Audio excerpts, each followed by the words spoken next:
Anime की शुरुआत एक लड़के से होती है जो बर्फ में पड़े पूरी तरह से खून में लथपथ मरने का इंतजार कर रहा होता है। तभी एक लड़की उसके सामने आती है और उसे बताती है कि वो अभी मरने के लिए तैयार नहीं है। उसे गुड लक बोलती है, जिसके बाद वो बेहोश हो जाता है। उस लड़के का नाम नासा युजाकी है, जिसके माता पिता ने उसका नाम तारों से भरे आकाश के ऊपर रखा था। अब असल में नासा अमेरिका की एक स्पेस एजेंसी का नाम है, इसलिए किंडरगार्टन में उसे सभी बच्चे चिढ़ाया करते थे। इतनी बेइज्जती उसे सहन नहीं होती, इसलिए वो बचपन से ही नासा से आगे निकलने के लिए खूब मेहनत करना शुरू कर देता है। मिडिल स्कूल में वो एक एलीट हाई स्कूल में जाने की अपनी इच्छा को जाहिर करता है, और जब वो ये बात अपनी टीचर को बताता है तो उसे बैकअप स्कूल्स ढूंढ कर रखने को कहती है। लेकिन उसे तो सिर्फ सबसे अच्छे स्कूल में ही पढ़ना था और उसे यकीन था कि वो एंट्रेंस निकाल लेगा। उसकी टीचर उसे अपने ध्यान को ना भटकने देने को बोलती है और अपने मार्क्स को ऊपर रखने को कहती है। हालांकि उसी रात उसका ध्यान भटक जाता है और वो एक प्यारी सी लड़की को बर्फ में कॉफी पीते हुए देखता है। उसे इतनी ज्यादा पसंद आ जाती है कि नासा उसे बुलाते हुए रोड क्रॉस करके उसके पास जाने लगता है। लेकिन वो रोड के दोनों तरफ देखना भूल जाता है और एक ट्रक आकर उसे ठोक देता है। जब उसे होश आता है तब लड़की उसकी तरफ देख रही होती है और वो काफी ज्यादा जख्मी हालत में होता है। हालांकि वो ये देखकर हैरान हो जाता है कि लड़की को भी खून आ रहा है। ट्रक ड्राइवर वहां आ जाता है और वो उससे नासा को हॉस्पिटल ले जाने को बोलती है। ड्राइवर उस लड़की को उस हालत में भी खड़ा हुआ देखकर दंग रह जाता है, क्योंकि ऐसा लग रहा था कि नासा के टकराने से पहले ही वो उसके सामने आ गई होगी और लगभग आधे से ज्यादा डैमेज उसने खुद ही पढ़ ले लिया। नासा बेहोश होने ही वाला था कि तभी वो वहां से चली जाती है। ट्रक ड्राइवर मदद बुलाने के लिए कॉल करता है, लेकिन नासा उस लड़की से मिलने के लिए इतना ज्यादा बेताब था कि वो इतनी बुरी चोट लगी होने के बावजूद खड़ा हो जाता है। ड्राइवर सदमे में आ जाता है, लेकिन नासा उसे बताता है कि वो लड़की बहुत ज्यादा क्यूट है, इसलिए उसे उससे मिलना ही होगा। वो नासा को एक बस स्टैंड पर बैठी मिलती है और लड़की इस हालत में भी उसे चलते हुए देखकर हैरान हो जाती है। वो बेताबी से खुद को इंट्रोड्यूस करता है और लड़की उसे बगल में आके बैठने को कहती है। उसके चेहरे पर लगे खून को पोंछती है और उसे अपना कोट दे देती है। उसे बताती है कि वो एम्बुलेंस को कॉल करने जा रही है, क्योंकि इतनी चोट लगी होने की वजह से वो जल्द ही बेहोश हो जाएगा। वो अपने घुटनों पर गिर जाता है, लेकिन फिर भी वो उसे बात करने के लिए बेताब था, क्योंकि वो उसे प्रिंसेस कागू की कहानी की याद दिला रही थी। इस महिला को बहुत से लोग प्यार करते थे, लेकिन फिर भी उसे अपने लोगों के पास चांद पर वापस लौटना पड़ता है। वो उसे बताता है कि इसके बहुत ज्यादा चांसेस है कि वो दोबारा ना मिले, इसलिए वो अपने इस मौके को गंवाना नहीं चाहता है। जिसके बाद नासा बोल देता है कि वो उसे प्यार करने लगा है और उसे डेट करना चाहता है। हालांकि वो उसे बताती है कि वो केवल तभी एक साथ रह सकते हैं अगर उनकी शादी हो जाए। वो फौरन मान जाता है और वहीं खड़े खड़े बेहोश हो जाता है। उसे हॉस्पिटल में होश आता है और वो कुछ समय के लिए व्हील चेयर पर रहता है। धीरे धीरे उसकी स्ट्रेंथ वापस लौटने लगती है। हालांकि लड़की का नाम ना जान पाने और उसे उस एक्सीडेंट के बाद दोबारा कभी ना मिल पाने की वजह से उसकी उम्मीद खोने लगती है। इसलिए टॉप स्कोर्स लाने के बावजूद नासा किसी भी एलीट स्कूल में नहीं जाता। वो दोबारा से उससे मिलने की उम्मीद से दुकानों में काम करने लगता है, लेकिन समय बीतता जाता है और वो कहीं नहीं मिलती। हालांकि जिस दिन वो 18 साल का हो जाता है, उसी रात वो लड़की अचानक से उसके दरवाजे पर आ जाती है। वो अपना नाम सुकासा बताती है। हालांकि पूरी तरह से अनजान होने के बावजूद वो उसके इतने प्यारे अंदाज को देखकर पिघल जाता है। उसके पास शादी का रजिस्ट्रेशन फॉर्म लेकर आती है, जैसा कि उस रात उसने कहा था। वो पहले तो हैरान हो जाता है कि वो शादी को लेकर इतना सीरियस थी, लेकिन ये सोचने के बावजूद कि ये एक स्कैम हो सकता है, नासा तुरंत उस पर साइन कर देता है। उसके बाद वो लोग खुद को तहजीब के साथ इंट्रोड्यूस करते हैं। सुकासा उसके सरनेम को पढ़कर बोलती है कि वो कैरेक्टर को अच्छे से जज कर लेती है और उसे उम्मीद है कि वो अब से उसका अच्छे से ख्याल रखेगा। जब लोग मैरिज ऑफिस जा रहे होते हैं तब नासा गौर करता है कि उसने अभी तक उसके नाम का एक बार भी मजाक नहीं उड़ाया है। वो उसे बताती है कि नासा में हजारों साइंटिस्ट और इंजीनियर इंसानियत को चांद पर ले जाने के सपने को पूरा करने में जुटे हुए हैं, इसलिए उसे उसके नाम में कोई भी खोट नजर नहीं आता है। और तो और उसे उसका नाम काफी पसंद भी आता है। ऑफिस में आदमी इतने यंग कपल्स को देखकर हैरान हो जाता है, लेकिन उनके रजिस्ट्रेशन को एक्सेप्ट कर लेता है और एक पेड़ उन्हें तोहफे के तौर पर दे देता है। वो वापस लौट जाते हैं और नासा को अभी तक यकीन नहीं हो पा रहा था कि उसकी शादी इतनी खूबसूरत लड़की के साथ हो चुकी है। तभी उसे रियलाइज होता है कि अब जब उन लोगों की शादी हो चुकी है तो वो लोग एक साथ एक ही अपार्टमेंट में रहेंगे। उसे महसूस होता है कि वो अभी एक लड़के के साथ रहने के लिए तैयार नहीं है। उसे ये भी रियलाइज होता है कि उसका बेड एक सिंगल बेड है। सारी कैलकुलेशन करने के बाद उसे पता चलता है कि अगर दो लोग सिमट कर सोएं फिर भी वो बेड छोटा पड़ जाएगा। ऊपर से इतनी रात होने की वजह से वो कोई और बेड मंगा भी नहीं सकता था। नासा कई तरह की पोजीशन ट्राई करने लगता है जिससे वो दोनों उसमें फिट हो सकें। ये जानने के बाद कि सुकासा ने उसे ये सब करते हुए देख लिया है, नासा शर्म से पूरा लाल हो जाता है। वो उसे अपना लगेज दिखाती है और नासा उसके लिए कॉफी बनाता है। सुकासा उसे बोलती है कि अब उसके जाने के लिए कोई दूसरा घर नहीं है। नासा ये सुनकर शॉक हो जाता है कि अब चूंकि उनकी शादी हो चुकी है इसलिए वो रात वहीं बिताएगी।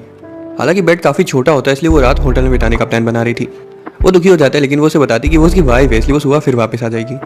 नासा सोचने लगता है कि उसने उससे शादी क्यों करी होगी और उनकी पहली मुलाकात कितनी अजीब थी। वो उससे पूछता है कि वो शादी के लिए क्यों मान गई, जबकि वो दोनों तो एक दूसरे को जानते तक नहीं थे। सुकासा उससे पूछती है कि वो क्यों मान गया, जिस पर वो बताता है कि वो उससे प्यार करता है। सुकासा बोलती है कि वो किसी ऐसे लड़के से शादी नहीं करेगी जिससे वो प्यार नहीं करती। जिसके बाद वो वहाँ से जाने लगती है। तभी नासा दौड़कर उसके पीछे आ जाता है और बोलता है कि उसे रात वहीं बितानी चाहिए और वो किसी भी तरह से इतनी रात में भी एक और बेड अरेंज कर लेगा। असल में नासा को अंदर से महसूस हो रहा था कि अगर वो वहाँ से चली गई तो वो फिर कभी वापस नहीं आएगी। सुकासा मान जाती है और वो दोनों मिलकर मैट्रेस और फुटॉन ढूंढने लगते हैं। सुकासा ये जानकर हैरान हो जाती है कि उसे हर तरीके के फुटॉन्स के बारे में और उनके बनने के मेथड्स के बारे में पता है। वो ये भी खुलासा करता है कि उसकी मेमोरी लगभग परफेक्ट है। धीरे से नासा उसका हाथ पकड़ लेता है, जिसके बाद वो दोनों पूरी शॉपिंग एक दूसरे का हाथ पकड़े हुए करते हैं। वो अपार्टमेंट में वापस आ जाते हैं और सुकासा को वो फुटॉन काफी ज्यादा मखमली लग रहा था। उसकी क्यूटनेस को देखकर फिर से शर्माने लगता है। सुकासा बाथरूम ढूंढने लगती है लेकिन वो उसे नहीं मिलता। नासा बताता है कि वो अक्सर सुबह लोकल बाथ हाउस में फ्रेश हुआ है। वो ये भी बताती है कि उसके पास एक गेस्ट के लिए बेसिक सामान तक मौजूद नहीं है। वो दोबारा से सुकासा की नाइट ड्रेस और बेसिक एम्यूनिटीज़ लेने जाते हैं ताकि वो आराम से सो सकें। वो सोने के लिए कपड़े बदलने लगती है और नासा के मन में कुछ विचित्र ख्याल जन्म लेने लगते हैं। कपड़े चेंज करने के बाद वो अपने बालों को बांधकर जूड़ा बना लेती है जो नासा को काफ़ी प्यारा लगता है। नासा को समझ आ चुका था कि आज तो वो नहीं सो पाएगा। सुकासा तो उसे गुड नाइट बोलकर सो जाती है लेकिन नासा पूरी रात जागता रहता है। वो देखता है कि सुकासा करवट लेते हुए गद्दे से बाहर चली गई है। वो नहीं चाहता था कि उसे सर्दी लग जाए, इसलिए वो फिर से उसे बिस्तर पर वापस लेटा देता है और उसे गुड नाइट किस देने के बारे में सोचने लगता है। हालांकि उसे लगता है कि सोते वक्त अपनी पहली किस करना सही नहीं होगा, इसलिए वो वापस अपने बेड पर चला जाता है। थोड़ी देर बाद अचानक से वो खड़ी हो जाती है और पानी पीने चली जाती है। सुकासा नींद में रूम में वापस आती है और धोखे से नासा का कंबल ले लेती है। हालांकि ठंड काफ़ी थी लेकिन फिर भी वो सो जाता है। सुबह वो देखता है कि सुकासा कंफ्यूज है कि उसके पास वो कंबल कहाँ से आया। वो वहीं कपड़े चेंज करना शुरू कर देती है और नासा फौरन उसे रोक कर दूसरे कमरे में चला जाता है। वो इस बात पर जोर देती है कि उसने उसका नाम बहुत ही फॉर्मली बोला, जिसके बाद वो फैसला करते हैं कि अब से वो एक दूसरे को उनके पेट नेम से बुलाएंगे। हालांकि शुरुआत में ऐसा सुनकर उन्हें थोड़ी सी शर्म आती है। वो ब्रेकफास्ट बनाने चली जाती है और नासा को वो एप्रन पहने हुए बहुत प्यारी लगती है। उसे फ्रिज में सारा खाना सलीके से लगा मिलता है और वो देखकर हैरान हो जाती है कि उसे खाना बनाना आता है। यही नहीं, नासा ने तो खाने की न्यूट्रिशंस के ऊपर रिसर्च तक कर रखी थी, जिस वजह से वो हर रोज़ उबला हुआ खाना खाता था क्योंकि उसमें सभी तरह के न्यूट्रिशंस मौजूद होते हैं। वो बताती है कि खाना बनाना कोई साइंस नहीं है, जिसके बाद वो उसके लिए लजीज खाना तैयार कर देती है जो कि उसके उबले हुए खाने से काफ़ी ज़्यादा अच्छा था। असल में बहुत अच्छी कुक है और अगर उसे सही सामग्री दी जाए तो कुछ भी बना सकती है। वो बाथ हाउस के बारे में पूछने लगती है और दोनों नहाने के लिए जाने लगते हैं। यहाँ भी नासा के कुछ गलत विचार जाग जाते हैं और वो सुकासा को नहाते हुए देखने के बारे में सोचने लगता है। नासा के पास हर लड़के की तरह नहाने के लिए सिर्फ एक गट्टी साबुन और शैम्पू की बोतल पड़ी हुई थी, इसलिए वो स्टोर में मॉइस्चराइजर और टोनर लेने जाते हैं। वो देखकर हैरान हो जाता है कि नहाने के लिए इतना सारा सामान इस्तेमाल होता है। वो बाथ हाउस पहुंच जाते हैं और कनामे अरिसुगावा जो वहाँ पर काम करती थी उनका स्वागत करती है। वो नासा के साथ एक लड़की को देखकर हैरान हो जाती है क्योंकि उसे लगता था कि उसे पढ़ाई के सिवाय और कुछ भी नहीं दिखाई देता है।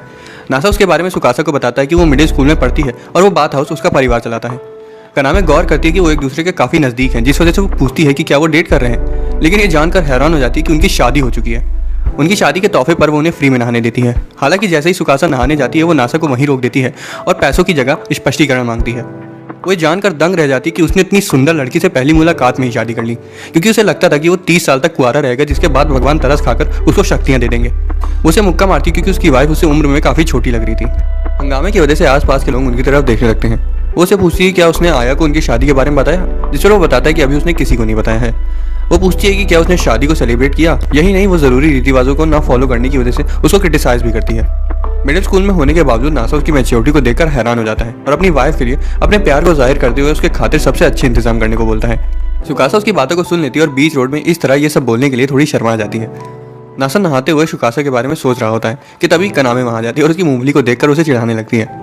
सुकासा भी नहाने चली जाती है और आया से मिलती है जो कि कनामे की बड़ी बहन है और धोखे से नहाते वक्त वहीं सो गई थी। वो सुकासा को इंटरप्ट करने के लिए उसे माफ़ी मांगती है और उसके बदले उसकी पीठ धुलने को बोलती है। सुकासा पहले तो मना कर देती है लेकिन आया जबरदस्ती करने लगती है और बोलती है कि उसकी फैमिली में प्रथा कई पीढ़ियों से चलती आ रही है और वो इसमें माहिर है। आया उसे बताती कि उसकी स्किन बिल्कुल रेशम की तरह सॉफ्ट है। उसके बाद वो दोनों खुद को इंट्रोड्यूस करते हैं और हालांकि अब सुकासा के पास नासा का सरनेम था, इसलिए आया को लगता है कि वो उसकी छोटी बहन होगी। नासा जो कि नहा चुका था उस रात के बारे में सोच रहा था जब वो सुकासा से पहली बार मिला था। सुकासा से कॉफ़ी देकर होश मिलाती है और उससे पहले कि वो वहाँ से जाते आया नासा से पूछती है कि क्या सुकासा उसकी फैमिली मेंबर है। नासा ये नहीं समझ पाता कि वो सुकासा को उसकी बहन समझ रही है और वो बोल देता है कि हाँ वो उसकी फैमिली है। आया बताती कि वो नासा को इसलिए जानती है क्योंकि कुछ समय पहले जब उनके दादा खत्म हो गए थे और उनके पिता किसी आइडल के साथ भाग गए थे, तब नासा ने अपनी स्किल्स का इस्तेमाल करके उनके बाथ हाउस की काया पलट कर दी थी। घर जाते वक्त रास्ते में सुकासा नासा से पूछती है कि क्या आया उसे क्यूट लगती है, जिस पर वो बताता है कि वो क्यूट ही नहीं बल्कि जब से वो साथ में मिडिल स्कूल में पढ़ते थे तब से वो दिन पर दिन और प्यारी होती जा रही है। सुकासा को ये सुनकर जलन होने लगती है और नासा को एक बार फिर गलत फहमी हो जाती है कि सुकासा का मूड पास में हो रही शादी को देखकर खराब हो गया है। सुकासा को भी गलत फहमी हो जाती है जिस वजह से नासा को लगने लगता है कि उसे एक प्यारी सी वेडिंग ड्रेस पहनकर धूमधाम से शादी करनी थी। उसे अपार्टमेंट की चाबी देकर कुछ करने के लिए वहाँ से चला जाता है। उसके जाने के बाद सुकासा घर वापस चली जाती है और पहले के बारे में सोचने लगती है। घर आने पर उसे अकेलापन महसूस होता है क्योंकि नासा उसका स्वागत करने के लिए वहाँ मौजूद नहीं था। उसे बुरा लगता है कि नासा उसे बाथ हाउस के बाद अकेला छोड़कर चला गया। वो सोचने लगती है कि नासा कब वापस आएगा और ये फैसला करती है कि उसके आने से पहले वो घर को पूरा साफ कर देगी। हालांकि उसे पता चलता है कि घर तो पहले से चमक रहा है। उसे इस बात का भी डर था कि कहीं साफ सफाई करते वक्त उसे नासा की कुछ गलत किताबें ना मिल जाए, इसलिए वो साफ सफाई की जगह कुछ अच्छा सा खाना बनाने का फैसला करती है। तभी उसे डोर बेल की आवाज़ आती है और चितोसे नाम की लड़की को वहाँ देखकर सुकासा हैरान हो जाती है। चितोसे उसके छोटे से अपार्टमेंट का मजाक उड़ाती है और सुकासा उसके मुंह पर दरवाजा बंद कर देती है। असल में चितोसे उसे वहाँ से ले जाने आई थी क्योंकि सुकासा पहले उसके साथ उसके परिवार में रहती थी, लेकिन एक दिन वो अचानक से गायब हो गई। चितोसे उसके ज़्यादा ही नज़दीक आने लगती है, इसलिए सुकासा उसे घर वापस जाकर उसकी दादी तोकिको को उसकी शादी के बारे में बताने को कहती है। चितोसे को यह सुनकर सदमा लग जाता है कि उसकी शादी हो चुकी है, इसलिए वो जीने पर बैठकर रोने लगती है।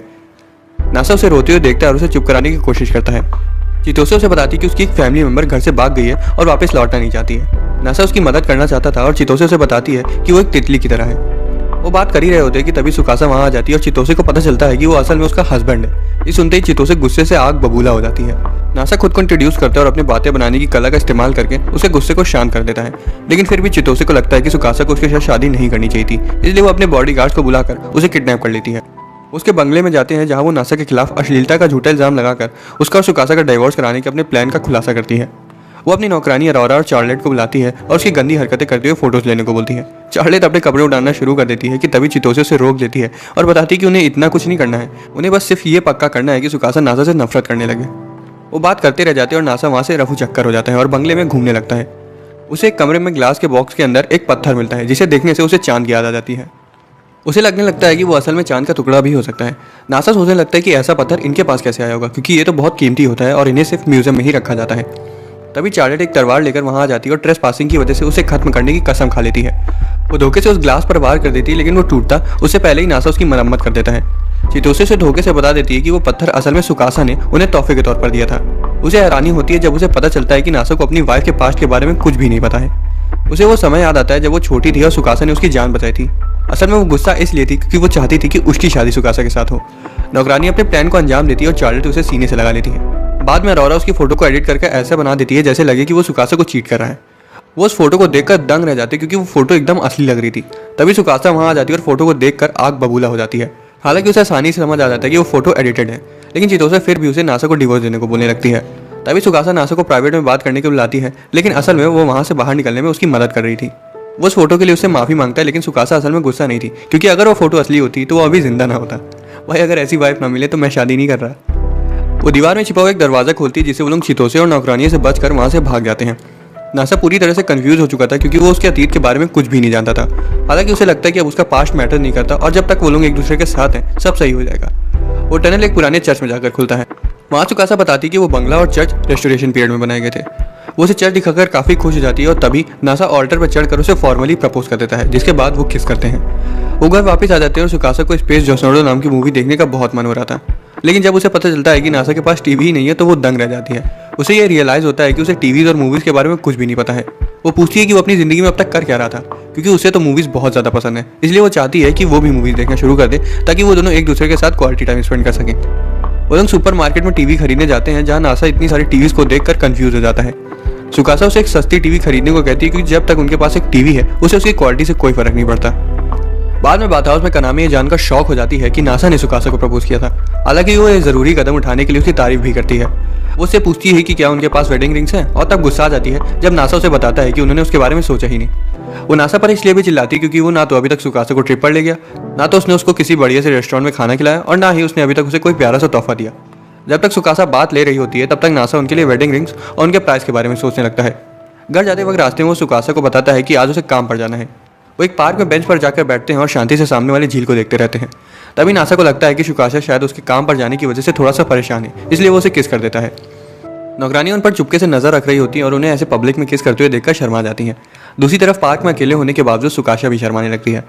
वो लोग घर वापस आ जाते हैं और नासा इस बात को लेकर चिंता में होता है कि अगर वो काम पर गया तो शायद सुकाशा उसे छोड़कर चली जाएगी, लेकिन वो उसे किसी भी बात की चिंता न करने को कहती है। काम करते वक्त नासा को लगता है कि शायद सुकाशा को अकेलापन महसूस हो रहा होगा और उसे समझ आ जाता है कि वेडिंग रिंग्स इसीलिए होती हैं ताकि अकेले होने पर कपल्स एक दूसरे को याद कर सकें। उसे वो समय याद आता है जब उसने उसे ढूंढने के खातिर कई सारी जॉब्स करी थी। जब नासा घर आता है तो सुकाशा ने उसके लिए खाना पहले से बनाकर रखा होता है। खाना खाते वक्त वो सजेस्ट करता है कि उन्हें एंगेजमेंट रिंग्स ले लेनी चाहिए और सुकाशा उसे इतना रोमांटिक तरीके से एक्ट करते हुए देखकर हैरान हो जाती है। उसे लगता है कि एंगेजमेंट रिंग्स उतनी ज़्यादा जरूरी नहीं है क्योंकि उनकी शादी पहले ही हो चुकी है और उसे समझ आ जाता है कि नासा वेडिंग रिंग्स को एंगेजमेंट रिंग्स के साथ कन्फ्यूज कर रहा है। वो बताती है कि एंगेजमेंट रिंग्स आमतौर पर ज़्यादा महंगी होती हैं और पार्टीज में दिखावे के लिए पहनी जाती हैं, तो वहीं वेडिंग रिंग्स सिंपल और कपल्स के लिए कंफर्टेबल होती हैं। उसे भी रिंग्स वाला आइडिया रोमांटिक लगता है, लेकिन वो बोलती है कि फिलहाल उन्हें वेडिंग रिंग्स नहीं लेनी चाहिए क्योंकि वो काफ़ी ज़्यादा महंगी होती हैं। वो उसे मनाने के लिए बोलता है कि उन्हें अपने प्यार की निशानी के तौर पर वेडिंग रिंग्स ले लेनी चाहिए। सुकाशा को समझ आ जाता है कि नासा को ज़रा सा भी अंदाज़ा नहीं है कि एक डायमंड कितना ज़्यादा महंगा होता है, इसलिए वो अगले ही दिन एक डायमंड की दुकान पर उसे ले जाती है जहाँ के प्राइस देखकर नासा के गोटे मुँह में आ जाते हैं। वहाँ की सेल्स पर्सन उसको अपनी चिकनी चुपड़ी बातों में फंसा लेती है, जिस वजह से नासा सोचने लगता है कि वो उसे एक ही बार तो खरीदेगा, इसलिए वो अपने सारे पैसे खर्च करके उसे खरीदने जा ही रहा होता है। लेकिन तभी सुकासा बीच में आ जाती है और उसे वहाँ से भगा ले जाती है। नासा को रिंग्स खरीदने की खुजली मच जाती है, इसलिए सुकासा उसे एक सस्ते स्टोर में ले जाती है, लेकिन वहाँ के रिंग्स के प्राइसेस भी काफ़ी ज़्यादा हाई थे, इसलिए वो उन्हें भी खरीदने से मना कर देती है। बाद में वो पार्क में जाके बैठते हैं और नासा उसे बताता है कि वो चाहता था कि जब भी वो अकेले हों तब वो रिंग्स उन्हें एक दूसरे की याद दिला सके, और इसीलिए वो रिंग्स के पीछे इतना ज़्यादा बेताब था। ये सुनकर सुकासा को काफ़ी ज़्यादा अच्छा लगता है और वो उसे किस कर देती है। बाद में वो दोबारा से उसी रोकर स्टोर में जाकर सस्ती रिंग्स खरीद लेते हैं। नासा को लगता है कि क्या सस्ती रिंग्स खरीदना सही रहेगा, लेकिन सुकासा उसे बताती है कि रिंग से ज़्यादा ज़रूरी उससे जुड़ी यादें हैं और वो ये कभी नहीं भूलेगी कि उसने उसके खातिर रिंग्स खरीदी। पिछली कई रातों से नासा एक गौर कर रहा था कि सुकासा सोते वक्त कहीं भी करवट ले लेती थी और नींद में पानी पीकर फिर से कहीं भी जाकर सो जाती थी। उस रात तो वो धोखे से उसके बेड पर आकर लेट जाती है और नासा खुद को रोक नहीं पाता और उसे पीछे से हक कर देता है। सुकासा की नींद खुल जाती है और वो उसे किस करके फिर से अपनी जगह जाकर सो जाती है। इन सभी कारणों की वजह से नासा ढंग से सो नहीं पा रहा था, जिसके बाद वो एक फैसला करता है कि अब से उसकी वाइफ जमीन पर नहीं सोएगी। वो एक बड़ा बेड लेने के बारे में सोचने लगता है, लेकिन तभी उसे याद आता है कि उनके अपार्टमेंट में उतनी जगह ही नहीं है। वो एक बड़े अपार्टमेंट में शिफ्ट होने के बारे में सोचने लगता है और उन सभी चीज़ों के बारे में सोचने लगता है जो वो वहाँ कर सकता है। वो सुकासा से इसके बारे में पूछता है, लेकिन वो छोटे अपार्टमेंट में खुश थी क्योंकि कम जगह होने की वजह से वो एक दूसरे के काफ़ी नज़दीक रहते हैं। बाद में कनामे को पता चलता है कि वो शिफ्ट करने का प्लान बना रहे थे। वो ये भी सुनकर थोड़ी हैरान हो जाती है कि सुकासा ज़मीन पर सोती है। तो बताता है कि सुकासा को चीज़ें फिलहाल जैसी हैं वैसे ही पसंद है। हालांकि कनामे उसे बताती है कि अगर उसने सुकासा को उसी बिना बाथरूम वाले अपार्टमेंट में रखे रहा तो कुछ समय बाद उसकी वाइफ उससे बहुत ज़्यादा नाराज़ हो जाएगी। रात में घर वापस आते ही वो धोखे से उसे कपड़े चेंज करते हुए देख लेता है और शर्मिंदगी की वजह से उसे एक बड़े अपार्टमेंट शिफ्ट होने को कहता है ताकि आगे से ऐसा कुछ ना हो। हालांकि सुकासा फिर भी एक्सपेंसेस के बारे में सोचने लगती है। नासा बताता है कि बड़े घर में जाने के बाद वो एक बड़ा सा प्रोजेक्टर भी खरीद सकते हैं ताकि वो आराम से मूवी देख सके। यही नहीं, वो वहाँ एक बड़ी सी शेल्फ भी बनवा देगा जिसमें वो अपनी सारी मूवी कलेक्शन रख सकती है। वो एक नई जगह खरीदने के बारे में सोचने लगते हैं, लेकिन उसके लिए उन्हें गारंटर की जरूरत पड़ेगी। तभी नासा को याद आता है कि उसने अपनी शादी के बारे में अपने पेरेंट्स को अभी तक बताया ही नहीं है। वो अपनी मम्मी को कॉल करता है और बताता है कि वो शादी कर चुका है और सीधा फ़ोन काट देता है। नासा सुकासा को बताता है कि उसने अपने पेरेंट्स को एक्सीडेंट के बारे में बता रखा था और ये भी कि उसने उसकी जान बचाई थी। वो ये फैसला करते हैं कि अब जब उन्हें उनकी ज़रूरत पड़ी गई है तो ये सुकासा को उनसे मिलाने का सबसे अच्छा समय होगा। नासा को उनसे मिलने के बारे में सोचकर थोड़ी चिंता होने लगती है कि तभी उसे अपनी मम्मी का मैसेज आता है जिसमें लिखा होता है कि वो जानती हैं कि वो उन्हें एक नया अपार्टमेंट खरीदने के लिए कॉन्टैक्ट कर रहे हैं। वो गारंटर बनने के बदले सुकासा को साथ मिलाकर उनसे मिलने आने को कहती है। उसके पेरेंट्स शहर से काफ़ी ज़्यादा दूर रहते थे, इसलिए नासा ट्रिप के बीच में सुकासा के साथ हनीमून मनाने का प्लान बनाता है। सुकासा उसे सुन लेती है और एक कैमरा खरीदने की रिक्वेस्ट करती है क्योंकि वो उनकी नई जिंदगी की एक पिक्चर डायरी बनाना चाहती थी। वो नदी के किनारे सुकासा की कुछ तस्वीरें लेने से शुरू करते हैं और नासा को उसकी फोटो लेना इतना ज़्यादा पसंद आ जाता है कि वो एक के बाद एक फोटो लेता जाता है। अगले दिन वो क्योटो के लिए रवाना हो जाते हैं और सुकासा उसके पेरेंट्स से मिलने के लिए काफ़ी ज़्यादा एक्साइटेड होती है। इस दौरान चितोसे और उसकी नौकरानी उन पर नजर रखे होते हैं और ये सोच रहे होते हैं कि वो ट्रेन की जगह बस से क्यों ट्रेवल कर रहे हैं। सुकासा तो बस में आराम से सो जाती है, लेकिन नासा को वो सीट काफ़ी ज़्यादा अनकंफर्टेबल लग रही थी। चितोसे और उसकी नौकरानियां उन पर अभी तक नजर रखी हुई थी और चितोसे उनका डाइवोर्स कराने का पूरा मन बना चुकी थी। नासा और सुकासा को इतना नजदीक आते हुए देखकर चितोसे जल बुन जाती है और खुद को दिलासा देने के लिए बोलती है कि चिंता करने की कोई ज़रूरत नहीं, क्योंकि हनीमून पर अक्सर कपल्स की लड़ाई हो जाती है। तभी नासा का वॉलेट खो जाता है, लेकिन इस बात पर उनकी लड़ाई नहीं होती। वो फूड कोर्ट में जाते हैं जहाँ सुकासा हर बार की तरह वही सेम खाना खाने की जगह कुछ स्पेशल खाने को बोलती है। वो नासा को एक जगह ले जाती है जहाँ रामेन के साथ नींबू दिया जा रहा था। उसे खाने के लिए बहुत ज़्यादा एक्साइटेड थी, लेकिन उसका स्वाद उसे कुछ खास पसंद नहीं आता। जब नासा को भी वो खाना पसंद नहीं आता तब वो उसे नींबू चूसकर रामेन खाने को कहता है। हालांकि जैसे ही सुकासा नींबू चूसती है, नासा तुरंत उसकी फोटो ले लेता है, जिस वजह से सुकासा उससे गुस्सा हो जाती है। नासा उसे खुश करने के लिए कुछ मीठा खिलाने ले जाता है। एक मेलन ब्रेड खाते ही सुकासा का पूरा मूड बदल जाता है। चितोसे देखकर गुस्सा आ जाती है कि लड़ाई होने के बावजूद उन्होंने डिवोर्स नहीं लिया और सीधा सुकासा के सामने आ जाती है। वो कुछ बड़बड़ा ही रही होती है कि तभी कुछ न्यूज़ वाले वहाँ आ जाते हैं और सुकासा नासा को लेकर वहाँ से भाग जाती है। बाद में सुकासा बताती है कि चितोसे ज़रूर उनका पीछा कर रही होगी।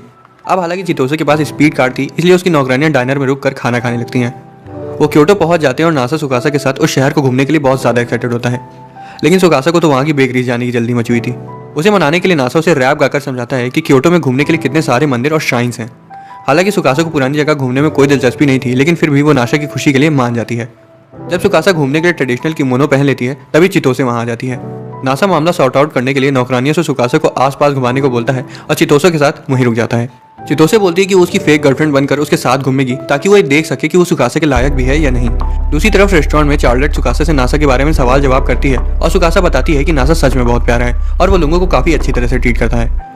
नासा क्योटो घूमने के अपने बनाए हुए प्लान के बारे में चितोसे को बताता है और उसे एक मशहूर डैंगो शॉप में ले जाता है। चितोसे उसे पूछती है कि वो सुकासा को इतना पसंद क्यों करता है, जिस पर नासा शर्माने लगता है और शेखी बगाड़ते हुए बताता है कि सुकासा कितनी ज़्यादा प्यारी है। चितोसे को गुस्सा आ जाता है क्योंकि उसे लगता था कि वो सुकासा को उससे ज़्यादा अच्छे से जानती है। नासा उसे ये भी बताता है कि कैसे सुकासा ने 2 साल पहले उसे एक ट्रक से भिड़ने से बचाया था, जिसके बाद ही से उसे समझ आ गया था कि उसकी किस्मत में नासा के साथ ही रहना लिखा है। भले ही चितोसे उसे काफी समय से जानती हो, लेकिन फिर भी नासा ये वादा करता है कि वो सुकासा को रानी बनाकर रखेगा। बाद में नासा सुकासा को बताता है कि चितोसे को उसकी बात समझ में आ गई है और वो वापस लौट गई। अब आखिरकार वो नासा की फैमिली से मिलने के लिए नारा के लिए रवाना हो जाते हैं। नासा रास्ते में ये खुलासा करता है कि उसका जन्म तो टोक्यो में हुआ है, लेकिन उसके पेरेंट्स ने ये फैसला किया कि वो आर्कियोलॉजिकली ऑथेंटिक डियर को स्टडी करने के लिए नारा में शिफ्ट हो जाएंगे। वो उसका इंट्रोडक्शन दुनिया की सबसे प्यारी लड़की के तौर पर कराने वाला था, लेकिन सुकासा शर्माते हुए ऐसा ना करने को बोलती है। सुकासा थोड़ी नर्वस होती है, इसलिए नासा उसे शांत कराने की कोशिश करता है और नासा की मम्मी ये सब करते हुए उन्हें दरवाजे के पीछे से देख रही होती हैं। वो सुकासा को देखते ही हड़बड़ा जाती हैं और धोखे से अपना नाम गलत बता देती हैं। वो ये भी बताती हैं कि उनके पिता इनिशी तो इतना ज़्यादा नर्वस हैं कि वो सुबह से अपनी जगह से हिले तक नहीं है। वो लोग थोड़ा घुलते मिलते हैं और अचानक से इनिशी नासा को नहाने जाने को बोलता है। वो पहले तो जाने से मना कर देता है, लेकिन जब सुकासा उसे इंसिस्ट करती है कि उसे उसके पेरेंट्स से अकेले में बात करनी है, तब वो वहाँ से चला जाता है। बाद में सुकासा उसे बताती कि उन्होंने काफ़ी अच्छी अच्छी बातें करी, लेकिन वो उन बातों को अपने तक ही रखना चाहती है। वो लोग सोने जा ही रहे होते हैं कि तभी नासा की मम्मी वहाँ आ जाती हैं और बोलती हैं कि वो ये याद रखे कि वो उनके पेरेंट्स के घर में और वहाँ की दीवारें साउंड प्रूफ नहीं है। ये सुनते ही नासा की हवा निकल जाती है। रात में नासा सुकासा से उसके हाथ पर सिर रखकर सोने को कहता है। हालांकि सुकासा के इतने नज़दीक होने की वजह से उसे खुशी तो मिल रही थी, लेकिन जल्दी उसका हाथ भी सो जाता है। उसे गुड नाइट किस करने के लिए पूछता है और सुकासा उसे किस करके फिर से सो जाती है। भाई मैं तो दुआ करूंगा कि मेरे सारे सब्सक्राइबर्स को ऐसी ही प्यारी सी पार्टनर मिले। अगली सुबह सुकासा सनराइज देख रही होती है और इनिशी को फादर इन लॉ बोल देती है, जिसे सुनते ही इनिशी बहुत खुश हो जाता है। वो बताती है कि नासा अभी सोया हुआ है और इनिशी को ये समझ नहीं आ रहा था कि वो आगे क्या बोले, इसलिए वो उसे अपनी लाइब्रेरी ले जाता है, जहाँ वो ये देखकर हैरान हो जाता है कि सुकासा पुरानी किताबों को आराम से पढ़ पा रही थी। नासा अचानक से वहाँ आ जाता है और उसे पुरानी किताबें पढ़ते हुए देखकर हैरान हो जाता है, क्योंकि उसे तो लगता था कि सुकासा को पुरानी चीज़ें पसंद ही नहीं है। बाद में सुकासा नासा के साथ पुराने मंदिर घूमने को कहती है, जिसे सुनकर नासा फिर से शौक हो जाता है। वो लोग नारा के पुराने बुद्धा टेम्पल जाते हैं, जहाँ सुकासा नासा की ढेर सारी तस्वीरें लेती है। बाद में वो दूसरे टेम्पल भी जाते हैं, जहाँ सुकासा दोनों की एक साथ प्यारी सी सेल्फी ले लेती है। नासा उसे हाइजो कासल में ले जाता है, जो कि वहाँ होता ही नहीं है, क्योंकि वहाँ की सारी बिल्डिंगें क्योटो में शिफ्ट करवा दी गई थी। सुकासा फिर भी वहाँ रुक कर फोटोज लेने को बोलती है, क्योंकि वो चाहती थी कि उनकी ट्रिप की सारी मेमोरीज उनके पास हमेशा रहें। सुकासा उसे उस रात की बातें बताती है जब इनिशी ने नासा को बचाने के लिए उसका शुक्रिया अदा किया था और ये भी बोला था कि वो उसका एहसान कभी नहीं चुका पाएंगे। उसे नासा का हमेशा ध्यान रखने को कहते हैं, जिस पर सुकासा ये वादा करती है कि उसे जितना हो पाएगा वो करेगी। हालांकि ट्रिप काफ़ी जल्दीबाजी में पूरी हुई, लेकिन फिर भी वो उन्हें काफ़ी पसंद आई। लेकिन जब वो टोक्यो वापस आते हैं तो पाते हैं कि उनका अपार्टमेंट जलकर राख हो चुका है। हालांकि सुकासा का सारा सामान उसके सूटकेस में ही था, लेकिन नासा का पूरा सामान जल चुका था। बस एक चीज़ थी जो बच गई और वो थी उनकी शादी की निशानी वाला बोनसाई ट्री। नासा एक्सीडेंट्स के लिए पहले से तैयार था, उसने अपार्टमेंट का इंश्योरेंस भी ले रखा था। यही नहीं, उसने अपना सारा काम पहले से ही ऑनलाइन अपलोड कर रखा था। सुकासा नासा की होशियारी देखकर चौंक जाती है और चिढ़ाते हुए उसे आई लव यू बोल देती है। बात उसमें कनामे उसके 1.5 इंची की वजह से उसे फिर से चिढ़ाती है और कोई दूसरी जगह ना होने की वजह से वो उन्हें वहाँ कुछ समय तक रहने का ऑफर देती है। सुकासा ये देखकर खुश हो जाती है कि कैसे नासा दूसरों की दी हुई हेल्प बिना मना किए एक्सेप्ट कर लेता है। वो अपने टेम्परेरी होम में रहने के लिए काफ़ी ज़्यादा एक्साइटेड होते हैं, लेकिन कनामे को अपनी बहन आया की चिंता हो रही थी, क्योंकि वो नासा को पसंद करती है। आया तो इतनी बुद्धू है कि वो अभी तक ये नहीं समझ पाई कि नासा और सुकासा सिबलिंग्स नहीं बल्कि कपल्स हैं। कनामे आया से पूछती है कि नासा के वहाँ रहने से उसे कोई दिक्कत तो नहीं है, जिस पर वो हड़बड़ाते हुए बोलती है कि उसे कौन सी दिक्कत होगी। जब नासा उसके पास आता है तब भी वो उसकी अंगूठी नहीं देख पाती, लेकिन जब नासा बताता है कि वो सुकासा को अपने पेरेंट्स से मिलवाने नारा ले गया था, तब आया सभी डॉट्स को कनेक्ट करने ही वाली थी, लेकिन फिर से उसका दिमाग काम करना बंद कर देता है। लेकिन तभी उनकी मम्मी वहाँ आ जाती है और सीधा आया को बता देती है कि नासा की शादी हो चुकी है, जिसे सुनकर आया का सपना छन से टूट जाता है, क्योंकि उसे बचपन से नासा बहुत पसंद था। कनामे उसे बताती है कि ऐसा सिर्फ इसलिए हुआ क्योंकि वो हमेशा उसे बताने से डरती रही। ये सुनकर आया का कॉन्फिडेंस बाहर आ जाता है और वो नासा को शादी के लिए कॉन्ग्रेचुलेट करके अपने एक स्ट्रीमर बनने का सपना पूरा करने का फैसला कर लेती है। कुछ दिनों बाद सुकासा नासा को बताती है कि उनके पास साफ कपड़ों की कमी पड़ रही है। जब नासा उन्हें लॉन्ड्री ले जाने को बोलता है तब सुकासा शर्माने लगती है और बोलती है कि अगर नासा उसकी अंडरवेयर लेकर जाएगा तो उसे शर्म आएगी। वो ट्रिप पर अपने सभी गंदे कपड़े धुलने के लिए बाहर निकाल लेते हैं और नासा के अंदर की भावनाएं जाग जाती हैं और वो सुकासा के कपड़े सूखने लगता है। लेकिन ये सब करते हुए कनामे उसे देख लेती है और बोलती है कि अब तो वो यहीं रहेगा और आगे भी नासा को ऐसी हरकतें करते हुए देखकर उसे और भी मजा आएगा। नासा सुकासा लॉन्ड्री जाते हैं और सुकासा उसे कपड़े धुलने का सही तरीका बताती है, क्योंकि नासा को अच्छे से कपड़े धुलने ही नहीं आते थे। बाद में वो नासा को बताती है कि उसके सारे कपड़े गंदे हो गए थे, इसलिए उसने सिर्फ ट्रैक सूट पहन रखा है और अंदर कुछ नहीं पहना है। तभी नासा उसकी इस तरह शर्माते हुए फोटो ले लेता है, क्योंकि ऐसी अपॉर्चुनिटीज बार बार नहीं आती हैं। कनामे नासा को ऑर्डर देकर बोलती है कि उसे सुकासा को कपड़े दिलाने जाने चाहिए और अगर उसने ऐसा नहीं किया तो वो उसको पीट डालेगी। सुकासा को लग रहा था कि शॉपिंग करने की उतनी ज़रूरत नहीं है, लेकिन नासा इस बात पर जोर देता है कि उनके ज़्यादातर कपड़े अपार्टमेंट के साथ जल गए थे और तो और उसे सुकासा को अलग आउटफिट्स में देखने का बहुत मन कर रहा है। वो हराजुकु जाते हैं, जहाँ नासा को एक आउटफिट बहुत ज़्यादा पसंद आ जाता है, लेकिन वो काफ़ी छोटे कपड़े थे, इसलिए वो उसे दूसरे कपड़े चूज़ करने में उसकी मदद करता है। बाद में सुकासा उसके साथ अंडरवेयर खरीदने जाता है, जहाँ सुकासा उसका हाथ पकड़ लेती है ताकि उसे अनकंफर्टेबल फील ना हो। हालांकि नासा की ठरकियों वाली शक्ल देखने के बाद वो डिसाइड करते हैं कि उसकी शॉपिंग सुकासा को खुद कर लेनी चाहिए। वो शॉपिंग कर लेते हैं और नासा घबराते हुए उसे पूछता है कि क्या एक दिन उसे एक प्यारी सी अंडरवेयर पहने हुए देख सकता है। इतनी ऑकवर्डनेस की वजह से वो तुरंत टॉपिक बदल देते हैं। उन्हें बाथ हाउस में गेस्ट की तरह रहने में मजा तो बहुत आ रहा था, लेकिन नासा के हिसाब से वो काफी ओल्ड फैशन था, इसलिए वो जल्द ही वहां से शिफ्ट करने का प्लान बनाने लगता है। सुकासा डिनर तैयार कर लेती है और उसने टोनकात्सु बनाया था, जो कि नासा को हद से ज्यादा पसंद था। उसे उसका पोर्क और सॉस काफी लजीज लगता है और सुकासा उसे बताती है कि उसे लोग टोनकात्सु क्वीन के नाम से भी जानते हैं। नासा की ख्वाहिश थी कि वो पूरी जिंदगी उसके हाथों का बना स्वादिष्ट खाना खाते रहे। तभी कनामी उनके लिए खरबूजा लेकर आती है और नासा और सुकासा को वो काफी ज्यादा पसंद आता है और वो फैसला करते हैं कि किसी दिन उन्हें भी कनामी की उदारता का ऋण चुकाना चाहिए।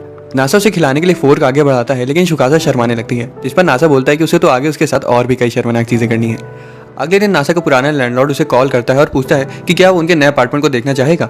कनामी उनकी वहां से शिफ्ट होने की खबर सुनकर थोड़ी दुखी हो जाती है, क्योंकि उसे उनकी प्यारी हरकतें देखने में मजा आने लगा था। लैंडलॉर्ड को वो दोनों पसंद भी थे, इसलिए वो उन्हें पहले ही वाले प्राइस में अपार्टमेंट देने का ऑफर देता है। जब वो नए अपार्टमेंट को देखने जाते हैं तो वहाँ एक आलीशान बिल्डिंग को देखकर दंग रह जाते हैं। वो एक दूसरे का हाथ पकड़ते हैं और अपार्टमेंट की चमक धमक को अचंभा में देखते हैं। उन्हें उस हाई राइज अपार्टमेंट में एक आलीशान बाथटब भी मिलता है, जहाँ सुकासा सर्दियों में आराम से नहाने के बारे में सोचने लगती है, तो वहीं नासा उस बाथटब में उसके साथ नहाने के बारे में सोचकर एक्साइटेड हो जाता है। वो उस बड़े से बेड को भी देखते हैं, जो कि उनके पुराने अपार्टमेंट से काफी बड़ा था। थोड़ी देर बाद नासा को मैसेज आता है कि धोखे से उन्हें गलत लोकेशन भेज दी गई थी और उनका अपार्टमेंट लगभग पुराने वाले की तरह है। नासा को पूरी उम्मीद थी कि वो खूब मेहनत करके एक दिन उसी तरह की जगह खरीद लेगा, लेकिन सुकासा को लगता है कि वो जहां भी रहेंगे खुश रहेंगे, क्योंकि वो उसी जगह को अपना घर बना लेगी। अगली सुबह सुकासा कनामी की बाथ हाउस में मदद करने को कहती है, लेकिन कनामी मना कर देती है क्योंकि वो उनके गेस्ट हैं। लेकिन सुकासा इंसिस्ट करती है, क्योंकि भले ही उनकी फैमिली ने उन्हें रहने की जगह दी है, फिर भी उसे वहाँ किसी भी काम में हेल्प ना करने की वजह से अनकंफर्टेबल फील हो रहा है। ये सुनकर कनामी उसे मदद करने देती है। सुकासा को पता चलता है कि ज्यादातर काम नासा की बनाई हुई मशीन्स की वजह से अपने आप ही हो जाता है।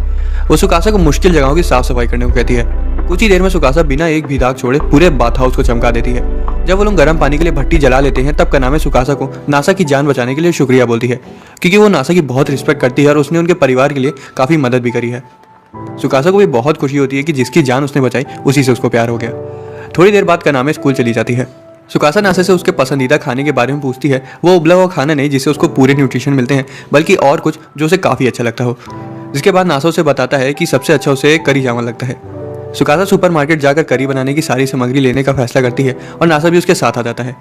रास्ते में उन्हें कनामी की मम्मी मिलती हैं, जो कि नासा को अपने पास बुलाती हैं और सुकासा को बगल वाले पार्क में ले जाकर कुछ संदिग्ध चीज़ें करने को बोलती है, जिससे उनकी शादीशुदा जिंदगी में थोड़ा तड़का लग जाए। नासा को तो सब कुछ समझ आ जाता है, लेकिन मासूम सुकासा कुछ नहीं समझ पाती, इसलिए वो चुपचाप उसे वहाँ से ले जाता है। शॉपिंग करके वापस लौटते वक्त नासा उससे बोलता है कि लकी है कि वो कोई हाई स्कूल कपल नहीं है, नहीं तो उनके पेरेंट्स घर पर उनका इंतजार कर रहे होते हैं। वो टहलते हुए एक सुनसान पार्क में आ जाते हैं, जहाँ सुकासा उसे चिढ़ाते हुए बोलती है कि कनामी की मम्मी के सामने तो उसने पार्क ले जाने से मना कर दिया था, तो अब क्या उसके मन में कोई विचित्र ख्याल तो नहीं जाग रहे हैं। नासा उसे बताता है कि वो सिर्फ उसे किस करने का प्लान बना रहा था और कुछ नहीं। सुकासा उसके आगे आते ही पीछे हट जाती है और बताती है कि उसने आज रात गार्लिक ब्रेड खाई थी, जिसे सुनते ही नासा टूट जाता है। सुकासा ये एडमिट करती है कि वो पार्क सच में काफी शांत है और उसे वहाँ रहकर ऐसा महसूस हो रहा है कि वो इस पूरी दुनिया में अकेले हैं। अचानक से नासा उसे पीछे से गले लगा लेता है और बोलता है कि वो बहुत सॉफ्ट है। सुकासा भी बोलती है कि उसे हग अच्छा लग रहा है। अगले दिन चितोसे को पता चलता है कि नासा और सुकासा का अपार्टमेंट जल चुका है, इसलिए वो सुकासा से पूछती है कि वो कहाँ रह रहे हैं। चितोसे ये जानकर सदमे में आ जाती है जब उसे पता चलता है कि वो सामने वाले प्लेग्राउंड में रहने लगी है। जब चितोसे उसका घर देखने के लिए अंदर घुसती है, तभी मौका पाते ही सुकासा वहाँ से भाग जाती है। इस दौरान नासा रूम में पुराने सामान को सलीके से लगाकर उनकी जाँच कर रहा था। तभी उसमें से उसे ताकोयाकी बनाने की ट्रे मिलती है और वो ताकोयाकी पार्टी करने का फैसला कर लेता है। वो कनामे और आया को इनवाइट करने जाता है, लेकिन कनामे नासा को बताती है कि आया अभी सुकासा के सामने आने से हिचकिचाती है। अचानक से चितोसे सुकासा का पीछा करते हुए वहां आ जाती है और सुकासा मजाक करते हुए बोलती है कि उस बाथ हाउस की जमीन पर उसका रैन बसेरा है। नासा पूरा मजा गिरगिरा कर देता है और बता देता है कि उन्होंने बाथ हाउस में रूम बोरो किया है। चितोसे और नौकरानियों को बाथ हाउस तो काफी पसंद आता है, लेकिन फिर भी चितोसे उनसे पूछती है कि वो बंगले में क्यों नहीं आए, जिस पर सुकासा बोलती है कि उसके पास प्ले स्टेशन ही नहीं है। चितोसे बोलती है कि वो सारे नए प्ले स्टेशन उसके लिए खरीद देगी, लेकिन ये सुनते ही सुकासा की जगह उसके पास आया आ जाती है, क्योंकि उसे गेम्स खेलना बहुत पसंद था।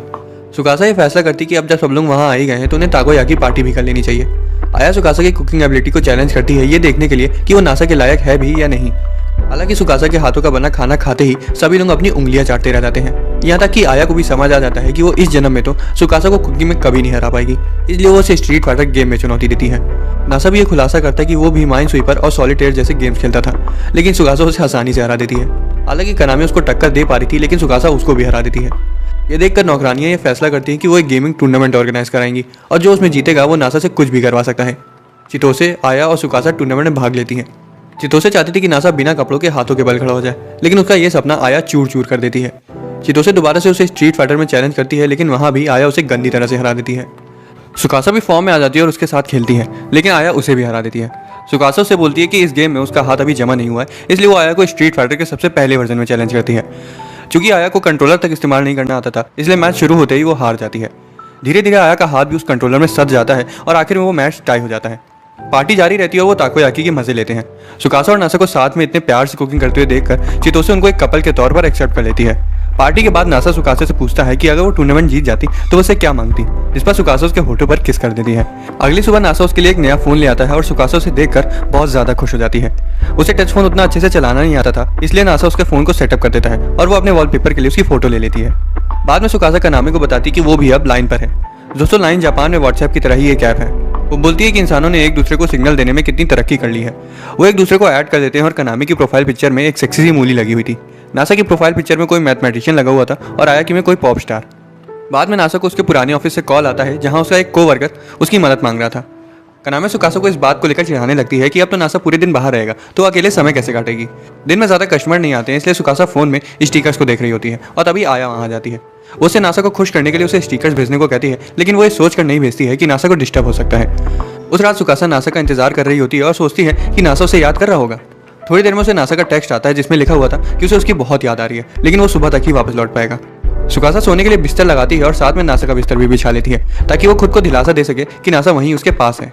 अगली सुबह नासा पूरी रात काम करके वापस आता है और बिना आवाज किए अंदर आ जाता है ताकि सुकासा की नींद न खुल जाए, लेकिन सुकासा तो पहले से जगी हुई थी क्योंकि वो पूरी रात उसी को याद कर रही थी। उसके साथ उसी के बिस्तर में सो जाती है और नासा को उसकी रोमांटिक साइड काफी ज्यादा पसंद आती है। सुकासा ये बोलती है कि वो ऐसा इसलिए कर रही है क्योंकि वो पूरे दिन एक दूसरे से अलग थे। उस रात वो दोनों एक दूसरे के गले रखकर सोते हैं। सुबह सुकासा पिछली रात हुई चीजों को लेकर काफी ज्यादा एम्बैरेस्ड होती है और कानामी उसे चिढ़ाते हुए बोलती है कि रात में उनके बीच कुछ तो हुआ है। सुकासा बोलती है कि ऐसा कुछ नहीं हुआ है, लेकिन जब कानामी उन दोनों को एक दूसरे के सामने शर्माते हुए देखती है तब वो बोलती है कि अब तो पक्का कुछ हुआ है। दूसरी तरफ चितोसे की नौकरानियां उसे बताती हैं कि उन्होंने बाथ हाउस में नासा और सुकासा को एक दूसरे के सामने शर्माते हुए देखा था। चितोसे बोलती है कि उन्होंने एक दूसरे का हाथ पकड़ लिया होगा, असल में वो और कुछ सोचना ही नहीं चाहती थी। उस रात भी वो दोनों एक दूसरे के सामने शर्मा रहे होते हैं और ऊपर से कानामी उन्हें चिढ़ाने वाले मैसेज भी भेजने लगती है। आखिर में वो सोने से पहले सभी को इग्नोर कर देते हैं और किस करके सो जाते हैं। एक दिन जब नासा घर से काम कर रहा होता है तब सुकासा उसे बीच बीच में रेस्ट लेकर काम करने को कहती है। जैसे जैसे दिन बीतते जाते हैं नासा की तबीयत खराब होने लगती है और वो एकदम से बिस्तर पर आ जाता है। सुकासा बोलती है कि उसकी वाइफ होने के नाते वो उसका पूरा ध्यान रखेगी, लेकिन जब नासा सो जाता है तब उसे समझ आता है कि उसके करने के लिए इतना कुछ काम है ही नहीं। जब वो उठता है तो सुकासा उससे पूछती है कि वो उसके लिए क्या कर सकती है, जिस पर वो बोलता है कि अब उसे अच्छा महसूस हो रहा है। बाद में वो गीले कपड़े से उसकी पीठ साफ करती है, लेकिन ज्यादा नीचे नहीं जाती। रात में नासा उससे माफी मांगता है क्योंकि उसकी तबीयत उतनी जल्दी खराब नहीं होती है।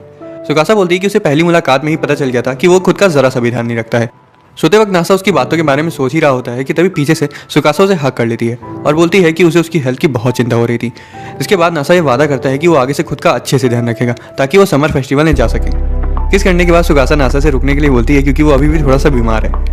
अगले दिन का नाम है सुकासा को समर फेस्टिवल के लिए युकाता पहनने को बोलती है क्योंकि लड़कियां युकाता में बहुत प्यारी लगती हैं। वो समर फेस्टिवल जाने के लिए तैयार हो जाते हैं और नासा उसकी युकाता में ढेर सारी तस्वीरें लेता है। फेस्टिवल में आने पर सुकासा नासा से ट्रेडिशनल तरीके से पके हुए ताकोयाकी खाने को कहती है। खाने के बाद उन्हें पता चलता है कि चितोसे और आया ने वहां पर लोकल बिजनेसेस को हेल्प करने के लिए गोल्ड फिश पकड़ने का स्टॉल लगा रखा है। सुकासा दावा करती है कि वो गोल्ड फिश पकड़ने में माहिर है और नासा अपनी वाइफ को इंप्रेस करने के लिए गोल्ड फिश पकड़ने की कोशिश करता है, लेकिन एक भी मछली उसके हाथ नहीं आती। बाद में वो पास के मंदिर जाते हैं जहाँ सुकासा उन दोनों के हमेशा साथ रहने की और नासा की अच्छी हेल्थ की दुआ मांगती है। वो बोलती है कि भले ही बाहर के लोग उसके काम की तारीफ करते हैं, लेकिन उसकी वाइफ होने के नाते उसे हमेशा उसकी चिंता रहेगी। वो एक दूसरे का हाथ पकड़ते हैं और फायरवर्क्स देखते हैं और नासा ये दुआ करता है कि वो हर साल इसी तरह फायरवर्क्स देखने आते रहें। अगले दिन सुकासा नासा को एक गुड मॉर्निंग किस के साथ उठाती है और शर्म के मारे नासा बेहोश हो जाता है। असल में नासा और सुकासा की हाल ही में शादी हुई है। उनकी शादी तब हुई थी जब एक बार सुकासा ने नासा को ट्रक से भिड़ने से बचाया था, जिसके बाद नासा का दिल उस पर आ गया था और उसने उसे ढूंढने में अपनी पूरी जान लगा दी थी। दोपहर में सुकासा नासा को काम करते हुए देखकर सोच रही होती है कि वो अपने काम पर इतना फोकस कैसे कर पा रहा है, जबकि वो उसके बगल ही में बैठकर गेम्स खेल रही है। सुकासा उसका ध्यान भटकाने का प्रण ले लेती है और टीवी पर चल रहे कुछ शो में से पूछे जा रहे मैथ्स के कठिन सवालों के जवाब उससे पूछने लगती है। वो देखती है कि नासा काम करते करते ही जवाब दे पा रहा था। सुकासा तो ये देखकर परेशान हो जाती है कि कैसे वो काम के साथ ये भी बता पा रहा था कि उसने उसका आंसर कैसे निकाला। अचानक से आया वहां आ जाती है और बोलती है कि वो भी उनके साथ क्विज खेलेगी ताकि जीतने पर वो उसे कुछ पीछे दे दे। चार्लेट भी वहां आ जाती है और उनसे जीतने पर नूडल्स खिलाने को बोलती है। हालांकि तीनों लड़कियां अपना पूरा ध्यान लगा रही थी, फिर भी नासा आसानी से सारे आंसर बता पा रहा था। उन्हें समझ आ जाता है कि अगर इसका ध्यान नहीं भटकाया गया तो नासा आराम से क्विज जीत लेगा। इसे चार्लेट और आया सुकासा को वहां से बाहर ले जाती है और उसे नासा को डिस्ट्रैक्ट करने के लिए मेड यूनिफॉर्म पहनने को कहती है। हालांकि सुकासा पहले तो शर्म के मारे साफ मना कर देती है, लेकिन आया की नौटंकी देखने के बाद सुकासा ना चाहते हुए भी मान जाती है। उसे नासा के सामने ले जाते हैं जो उसकी क्यूटनेस देखकर पूरा लाल हो जाता है। हालांकि वो तुरंत ही खुद को संभाल लेता है और आखिर में कुछ गेम जीत जाता है। उस रात नासा सुकासा की मेड यूनिफॉर्म के बारे में सोचने से खुद को रोक नहीं पा रहा था। वो धीरे से सुकासा को उसी यूनिफॉर्म में दोबारा से देखने की ख्वाहिश मांगता है और दूसरे कमरे में बैठी सुकासा ये समझ जाती है कि नासा को उसे मेड यूनिफॉर्म में दोबारा से देखने का बहुत मन हो रहा है। इसलिए भले ही उसे शर्म आ रही थी, फिर भी वो चार्लेट से एक और यूनिफॉर्म लेने के लिए मान जाती है। अगली सुबह कनामे नासा से पूछती है कि वो किस तरह के कॉस्प्ले में सुकासा को देखना चाहता है। कनामे और आया मिलकर उसकी अजीब सी फैंटेसीज को लेकर चिढ़ाते हुए उससे पूछ रही थी। इसके बाद नासा बता देता है कि उसे साइंटिस्ट का कॉस्प्ले ज़्यादा पसंद है। बाद में कनामे नासा से पूछती है क्या उन्होंने अभी तक जो नए शादीशुदा कपल्स करते हैं वो सब किया है, जिस पर नासा बोलता है कि ये उसकी पहली रिलेशनशिप है, इसलिए उसे इतना ज़्यादा एक्सपीरियंस नहीं है। तभी आया वहाँ आ जाती है और उससे सुकासा के साथ स्कूल यूनिफॉर्म में डेट पर जाने को बोलती है। अब हालांकि नासा हाई स्कूल तो गया नहीं था, इसलिए वो उसकी बातों को समझ नहीं पाता है और सोचता है कि क्या सुकासा स्कूल ड्रेस पहनना पसंद भी करेगी। कनामे उसे ऑर्डर देकर बोलती है कि उसे किसी भी तरह सुकासा को स्कूल यूनिफॉर्म पहनानी ही होगी। आया उसकी मदद करती है और सीधा जाकर सुकासा से पूछ लेती है कि क्या वो स्कूल यूनिफॉर्म पहनना पसंद करेगी। हालांकि पहले तो सुकासा मना कर देती है, लेकिन आया उसे अपनी बातों में फंसाने में कामयाब हो जाती है, जिस वजह से सुकासा जोश में आकर हाँ बोल लेती है। थोड़ी देर बाद सुकासा उनके सामने स्कूल यूनिफॉर्म पहनकर आ जाती है। आया और कनामे तो उसके साथ डिफरेंट पोजेस ट्राई करती हैं, तो वही नासा उसे देखते ही टमाटर की तरह लाल हो जाता है। नासा उसकी तारीफ करते हैं और आया नासा को सुकासा के साथ पास वाले पार्क में डेट पर जाने के लिए मनाती है।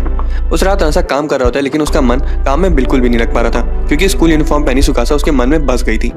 तभी सुकासा वहाँ जाती है और बोलती है कि आजकल वो कुछ ज़्यादा ही अपने ख्यालों में खो जाता है। थोड़ी देर बाद सुकासा बोलती है कि असल में उसे भी दूसरी ड्रेस पहनने में मज़ा आने लगा था, जिसे सुनते ही नासा बहुत ज़्यादा एक्साइटेड हो जाता है। थोड़ी देर बाद सुकासा स्कूल यूनिफॉर्म पहनकर उसके सामने आ जाती है। वो कई तरह के पोजेस ट्राई करते हैं, जिसके बाद माहौल थोड़ा रोमांटिक हो जाता है और नासा उसकी एक स्टॉकिंग उतार देता है, जिसके बाद वो किस करते हैं। उस रात नासा को एक सपना आता है जिसमें सुकासा उसी यूनिफॉर्म में उसे उठा रही होती है, लेकिन जागने के बाद जब वो उसे एक बार फिर यूनिफॉर्म पहनने को बोलता है तो वो शर्म के मारे साफ मना कर देती है। एक सुबह नासा उसकी और सुकासा की पहली मुलाकात को याद कर रहा होता है, जब ट्रक वाले ने लगभग उसे उड़ा ही दिया था कि तभी सुकासा उसे गुड मॉर्निंग किस देकर उठा देती है। वो दोनों शर्माने लगते हैं, क्योंकि उन्हें अभी तक अपनी शादीशुदा जिंदगी की उतनी आदत नहीं लग पाई थी। दोपहर में जब नासा काम कर रहा होता है तब वो गौर करता है कि सुकासा उड़ने वाली शार्क्स की एक मूवी देखने के बाद थोड़ा सा परेशान है। वो बताती है कि वो बिल्कुल बेतुकी मूवी थी और ये भी बोलती है कि आजकल वो उस पर उतना ध्यान नहीं दे रहा है। नासा बोलता है कि वो एक लग्जरी हॉल में क्वालिटी टाइम स्पेंड करने के लिए एक साथ मूवी देखने जा सकते हैं, जिसे सुनते ही सुकासा तुरंत खुश हो जाती है। अब हालांकि वो जल्दी से कभी हॉल में मूवी देखने नहीं जाते थे, इसलिए सुकासा मूवी देखते वक्त उसमें पूरी तरह से डूब जाती है। जब वो वापस आते हैं तब कनामे उसे सुकासा को मूवी दिखाने ले जाने की खातिर उसकी तारीफ करती है, क्योंकि जब से वो वहाँ से वापस आए हैं तब से वो काफ़ी खुश लग रही है। हालांकि कनामे को इस बात में भी दिलचस्पी होती है कि वो अपनी शादी की सेरेमनी कब रखें। नासा उसे बताता है कि उसने कभी शादी की सेरेमनी पर उतना ध्यान नहीं दिया। इस बात पर कनामे उसे डांट लगाती है, क्योंकि अगर वो दुल्हन होती तो अपनी शादी पूरे धूमधाम से मनाना चाहती। वो इस बात से उसे मोटिवेशन देती है कि अगर उसने शादी पूरे रीति रिवाजों के साथ करी तो सुकासा को एक प्यारी सी वेडिंग ड्रेस में भी देख पाएगा। उस रात डिनर करते वक्त नासा सुकासा से पूछता है कि क्या वो शादी की सेरेमनीज करना चाहती है, लेकिन सुकासा साफ मना कर देती है। नासा बोलता है कि उसका उसे वेडिंग ड्रेस में देखने का बहुत मन हो रहा है और कहता है कि वो अगले हफ्ते अपनी शादी रख सकते हैं। सुकासा एक बार फिर समझ जाती है कि उसके हस्बैंड को जरा सा भी अंदाजा नहीं है कि एक शादी में कितना खर्चा, कितना समय और कितनी प्लानिंग लगती है। कनामे उनकी बातों को सुन लेती है और नासा को वेडिंग सेरेमनी को इतना लाइटली लेते हुए देखकर शॉक हो जाती है। वो उनके खाने के लिए तरबूज भी लाई होती है। खाते वक्त लड़कियों को समझ आ जाता है कि नाशा शादी की सेरेमनी इसको बहुत हल्के में ले रहा है। जब नाशा शादी के खर्चे का अंदाजा लगाकर बोलता है कि ज़्यादा से ज़्यादा कितना ही खर्चा लग जाएगा, 70 से 80 हज़ार रुपये, तब कनामे उसे बताती है कि सबसे सस्ती वेडिंग में भी कम से कम 30 से 35 लाख रुपए लगेंगे, जिसे सुनते ही नासा की रूह उसके जिस्म को अलविदा बोल देती है। वो सोचने लगता है कि शायद इसलिए ही लोग शादियों में इतना रोते होंगे। इस दौरान चितोसे अरोरा और चार्लेट के साथ बॉक्सिंग प्रैक्टिस कर रही होती है। चितोसे सोचती है कि क्या नासा और सुकासा वेडिंग प्लान करेंगे।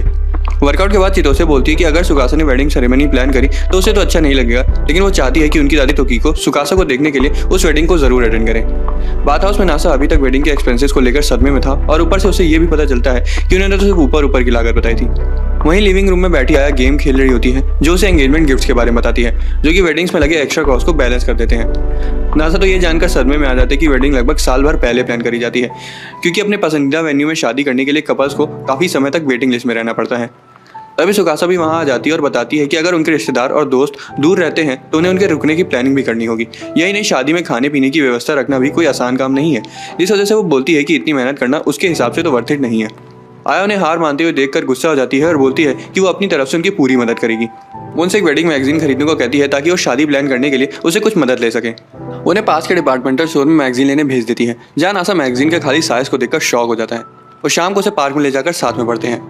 सुकासा से बताती है कि वो फिलहाल अपनी शादीशुदा जिंदगी से बहुत खुश है और उसके साथ बिताए हुए समय से वो संतुष्ट है, और हो सकता है कि आगे फ्यूचर में कभी जब सही समय हो तब वो अपनी वेडिंग सेरेमनी को मना सकते हैं। उस रात फिर भी नासा बोलता है कि वो उसे वेडिंग ड्रेस में देखना बहुत पसंद करेगा, जिसके बाद वो वहीं बिस्तर पर लेटे ही लेटे अपनी खुद की ही छोटी सी वेडिंग सेरेमनी मना लेते हैं। अगले दिन सुकासा मैथ्स के ऊपर बने एक टीवी शो को देख रही होती है और तभी नासा शो पर दिखाए जा रहे गलत तरीके को सही करने लगता है। सुकासा बोलती है कि मिडिल स्कूल में पक्का वो अपने टीचर के नाक में दम कर देता होगा। तभी नासा को याद आता है कि वो अपनी मिडिल स्कूल की क्लास टीचर नाओको के काफी नजदीक था। दूसरी तरफ नाओको को दिखाया जाता है जो कि अभी भी स्कूल में बच्चों को पढ़ा रही होती है। एक शाम नासा को वो एक कन्वीनियंस स्टोर में मिल जाती है। भाई मुझे तो अगर कोई अपनी स्कूल की टीचर ऐसे रास्ते में मिल जाए तो मैं तो थैली से अपना मुंह छुपाकर उल्टे भाग जाऊंगा। खैर वो नासा के एक्सीडेंट वाली बातचीत करते हैं जिस वजह से उसने स्कूल छोड़ा था कि तभी नाओको उसकी उंगली में वेडिंग रिंग को नोटिस करती है। वो ये जानकर दंग रह जाती है कि उसकी शादी हो चुकी है और घबराते हुए सोचती है कि शायद किसी दबंग लड़की के बहकावे में आकर उसने उसे शादी न कर ली हो। वो नासा से उसको उसकी वाइफ से मिलाने के लिए इंसिस्ट करती है, लेकिन घर पहुंचने पर सुकासा को एक आम लड़की की तरह देखकर वो सरप्राइज हो जाती है। वो एक दूसरे को अच्छे से इंट्रोड्यूस करते हैं और थोड़ी देर बात करने के बाद नाओको समझ जाती है कि वो कोई दबंग लड़की नहीं है, लेकिन फिर भी नासा के खातिर वो उस पर नजर रखना चाहती थी। नाओको खाना खाने के लिए वहीं रुक जाती है और सुकासा के हाथों का बना खाना खाते ही वो जन्नत में पहुंच जाती है क्योंकि वो अक्सर पैक्ड फूड खाती थी।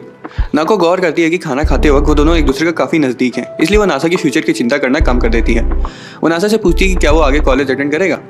नासा को पता था कि उसे कोई भी अच्छी यूनिवर्सिटी में आराम से एडमिशन मिल जाएगा, लेकिन फिलहाल वो सुकासा के साथ अपने पलों को अच्छे से जीना चाहता था। नाओको नासा की प्रेजेंट को एंजॉय करने वाली बातों के बारे में सोचते हुए वहां से चली जाती है। इससे उसे भी कॉन्फिडेंस मिलता है और वो अपने साथ के एक टीचर तानागुची से डेट के लिए पूछ लेती है। अगले दिन कनामे और सुकासा बाथ हाउस में काम कर रही होती है कि तभी एक बदमाश दिखने वाला लड़का वहां आ जाता है।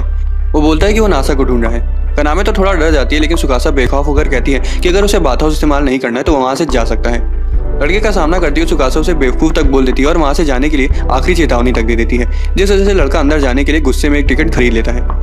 उनकी बहस खत्म होते ही नासा वहां आ जाता है और लड़के को झींगा कहकर बुलाता है। लड़का उसे देखते ही खुश हो जाता है और उसे अपना बड़ा भाई कहता है। असल में झींगा नासा का कजन था। ये जानने के बाद कि नासा की शादी हो चुकी है और उसकी वाइफ और कोई नहीं बल्कि सुकासा है, वो वहीं बेहोश हो जाता है। हालांकि बाद में वो अपने बर्ताव के लिए उससे माफी मांग लेता है। नासा बताता है कि जैसा वो सोच रहे हैं झींगा वैसा बिल्कुल भी नहीं है। असल में वो तो स्कूल का सबसे नामचीन बच्चा है और यही नहीं, वो तो अपने स्कूल का स्टूडेंट काउंसिल प्रेसिडेंट भी है। हालांकि वो हाई स्कूल का स्टूडेंट था, फिर भी सुकासा और कनामे को उसकी बातों से ऐसा लग रहा था कि वो किसी माफिया गैंग का लीडर है। झींगा को अभी तक यकीन नहीं हो पा रहा था कि उसके भाई की शादी हो चुकी है, इसलिए वो सुकासा और नासा को उसके सामने किस करने को कहता है ताकि वो ये पक्का कर सके कि उनकी शादी हो चुकी है और वो सच में एक दूसरे से प्यार करते हैं। कनामे नासा और सुकासा को किस करते हुए देखने के लिए बहुत ज्यादा एक्साइटेड थी, लेकिन झींगा उन्हें बीच में ही रोक देता है क्योंकि उसे समझ आ गया था कि सुकासा उसके भाई को बहुत प्यार करती है। उसके बाद झींगा उन्हें अपने वहां आने के मकसद के बारे में बताता है। वो बोलता है कि उसकी गैंग के एक लड़के को एक लवारिस बिल्ली मिली थी। उन्होंने काफी समय तक बिल्ली के मालिक को ढूंढा, लेकिन वो उन्हें नहीं मिला, इसलिए वो चाहते हैं कि बिल्ली के लिए एक घर ढूंढने में नासा उनकी मदद करे। नासा मान जाता है और सबसे पहले बिल्ली को एक बेड के पास ले जाता है। बेड के चेक करते वक्त वो देखते हैं कि बिल्ली काफी ज्यादा गुस्से में है और तभी सुकासा उसके लिए एक नाम सोच लेती है। उसके बालों के रंग की वजह से उसे टोस्ट कहकर बुलाती है। वेट करते वक्त वो सोचते हैं कि अगर उन्हें उसका मालिक या फिर कोई भी उसे अडॉप्ट करने वाला नहीं मिला तो वो उसके साथ क्या करेंगे। नासा झींगा से बात करता है और टोस्ट को कुछ समय तक साथ में रखने के लिए मान जाता है। वो झींगा से बिल्ली के लिए सबसे अच्छा खाना लाने को बोलता है और सुकासा ये देखकर शॉक हो जाती है कि नासा को बिल्लियों के बारे में इतना सा पता है। लेकिन नासा उसे बताता है कि एक रिस्पॉन्सिबल पेट ओनर वही होता है जो अपने पेट का अच्छे से ध्यान रखे। बाद में उन्हें पता चलता है कि टोस्ट सुकासा के साथ तो बहुत अच्छे से पेश आ रहा है, लेकिन नासा को देखते हुए खिसिया जाता है। ये तो वही बात हो गई दोस्तों कि मेरी बिल्ली और मुझी सी मैं हूँ। रात में सोते वक्त टोस्ट नासा को खाना मांगने के लिए उठा देता है और फिर सुकासा के पास जाकर सो जाता है। अगली सुबह दोनों बिल्ली के साथ खेल रहे होते हैं, तभी सुकासा नासा से पूछती है कि उसे बिल्ली ज्यादा प्यारी लगती है या वो किस करने जा ही रहे होते हैं कि तभी वो गौर करते हैं कि कनामे उन्हें दरवाजे से घूर रही है। उसके जाने के बाद भी वो लोग किस करने के बारे में सोचते हैं, लेकिन इस बार टोस्ट उन्हें घूरने लगता है। बाद में झींगा टोस्ट की देखभाल करने के लिए और शादी के तोहफे के तौर पर उन्हें अम्यूजमेंट पार्क की 2 टिकट्स दे देता है। नासा सुकासा से डेट पर चलने के लिए पूछता है और वो दोनों अगले ही दिन वहां जाने का प्लान बना लेते हैं। लेकिन बदकिस्मती से अगले दिन जब वो वहां पहुंचते हैं तब बारिश हो रही होती है, इसलिए उन्हें सारी इंडोर एक्टिविटीज करनी पड़ती हैं। सुकासा फिर भी नासा के साथ समय बिताने के लिए खुश थी और वो डेट के लिए एक प्यारे सा रेनकोट खरीद लेते हैं। इस दौरान चितोसे भी अपनी मेट्स के साथ वहां आई होती है और तीनों मिलकर उनका पीछा करने का प्लान बनाते हैं, लेकिन प्लान को अंजाम देने से पहले वो एक रोलर कोस्टर राइड पर चढ़ जाते हैं। इसी बीच नासा और सुकासा एक साथ हॉन्टेड मैंशन में चले जाते हैं। सुकासा को तो वहाँ काफी ज्यादा मजा आ रहा था, इसलिए वो एक स्पेस थीम राइड पर जाने का फैसला करते हैं, जो कि एक मशहूर स्पेस सीरीज से इंस्पायर्ड होकर बनाई गई थी। राइड के बाद उन्हें पार्क में नाओको मिलती है, जो कि अपने एक कोवर्कर के साथ वहां आई थी। नाओको फिलहाल तानागुची को डेट नहीं कर रही थी, लेकिन जब वो उन्हें बताती है कि वो उसे पार्क में सारी राइड्स कराने के लिए कितनी ज्यादा मेहनत कर रहा है, तब सुकासा तुरंत समझ जाती है कि नाओको को अंदाजा नहीं है कि तानागुची उसे पसंद करता है, इसलिए वो फौरन सुकासा को वहां से ले जाती है ताकि दोनों टीचर्स एक दूसरे के साथ समय बिता सकें। वो नासा को बताती है कि उन्हें उनको अकेला छोड़ देना चाहिए ताकि उनकी डेट में वो आड़े ना आए। नासा जिसे पता था कि उसकी टीचर को ज्यादा चीजों की खबर नहीं रहती है, सोचता है कि क्या वो समझ भी पाए कि तानागुची उसे पसंद करता है। बाद में वो तानागुची और नाओको को एक साथ पार्क में दूर से देखते हैं, जिससे पक्का हो जाता है कि तानागुची उसे पसंद करता है। वो उसके लिए माइक पर चीयर भी करते हैं, लेकिन उन्हें समझ आ जाता है कि तानागुची शर्मीले मिजाज का है। सुकासा बोलती है कि नाओको बिल्कुल नासा की तरह है।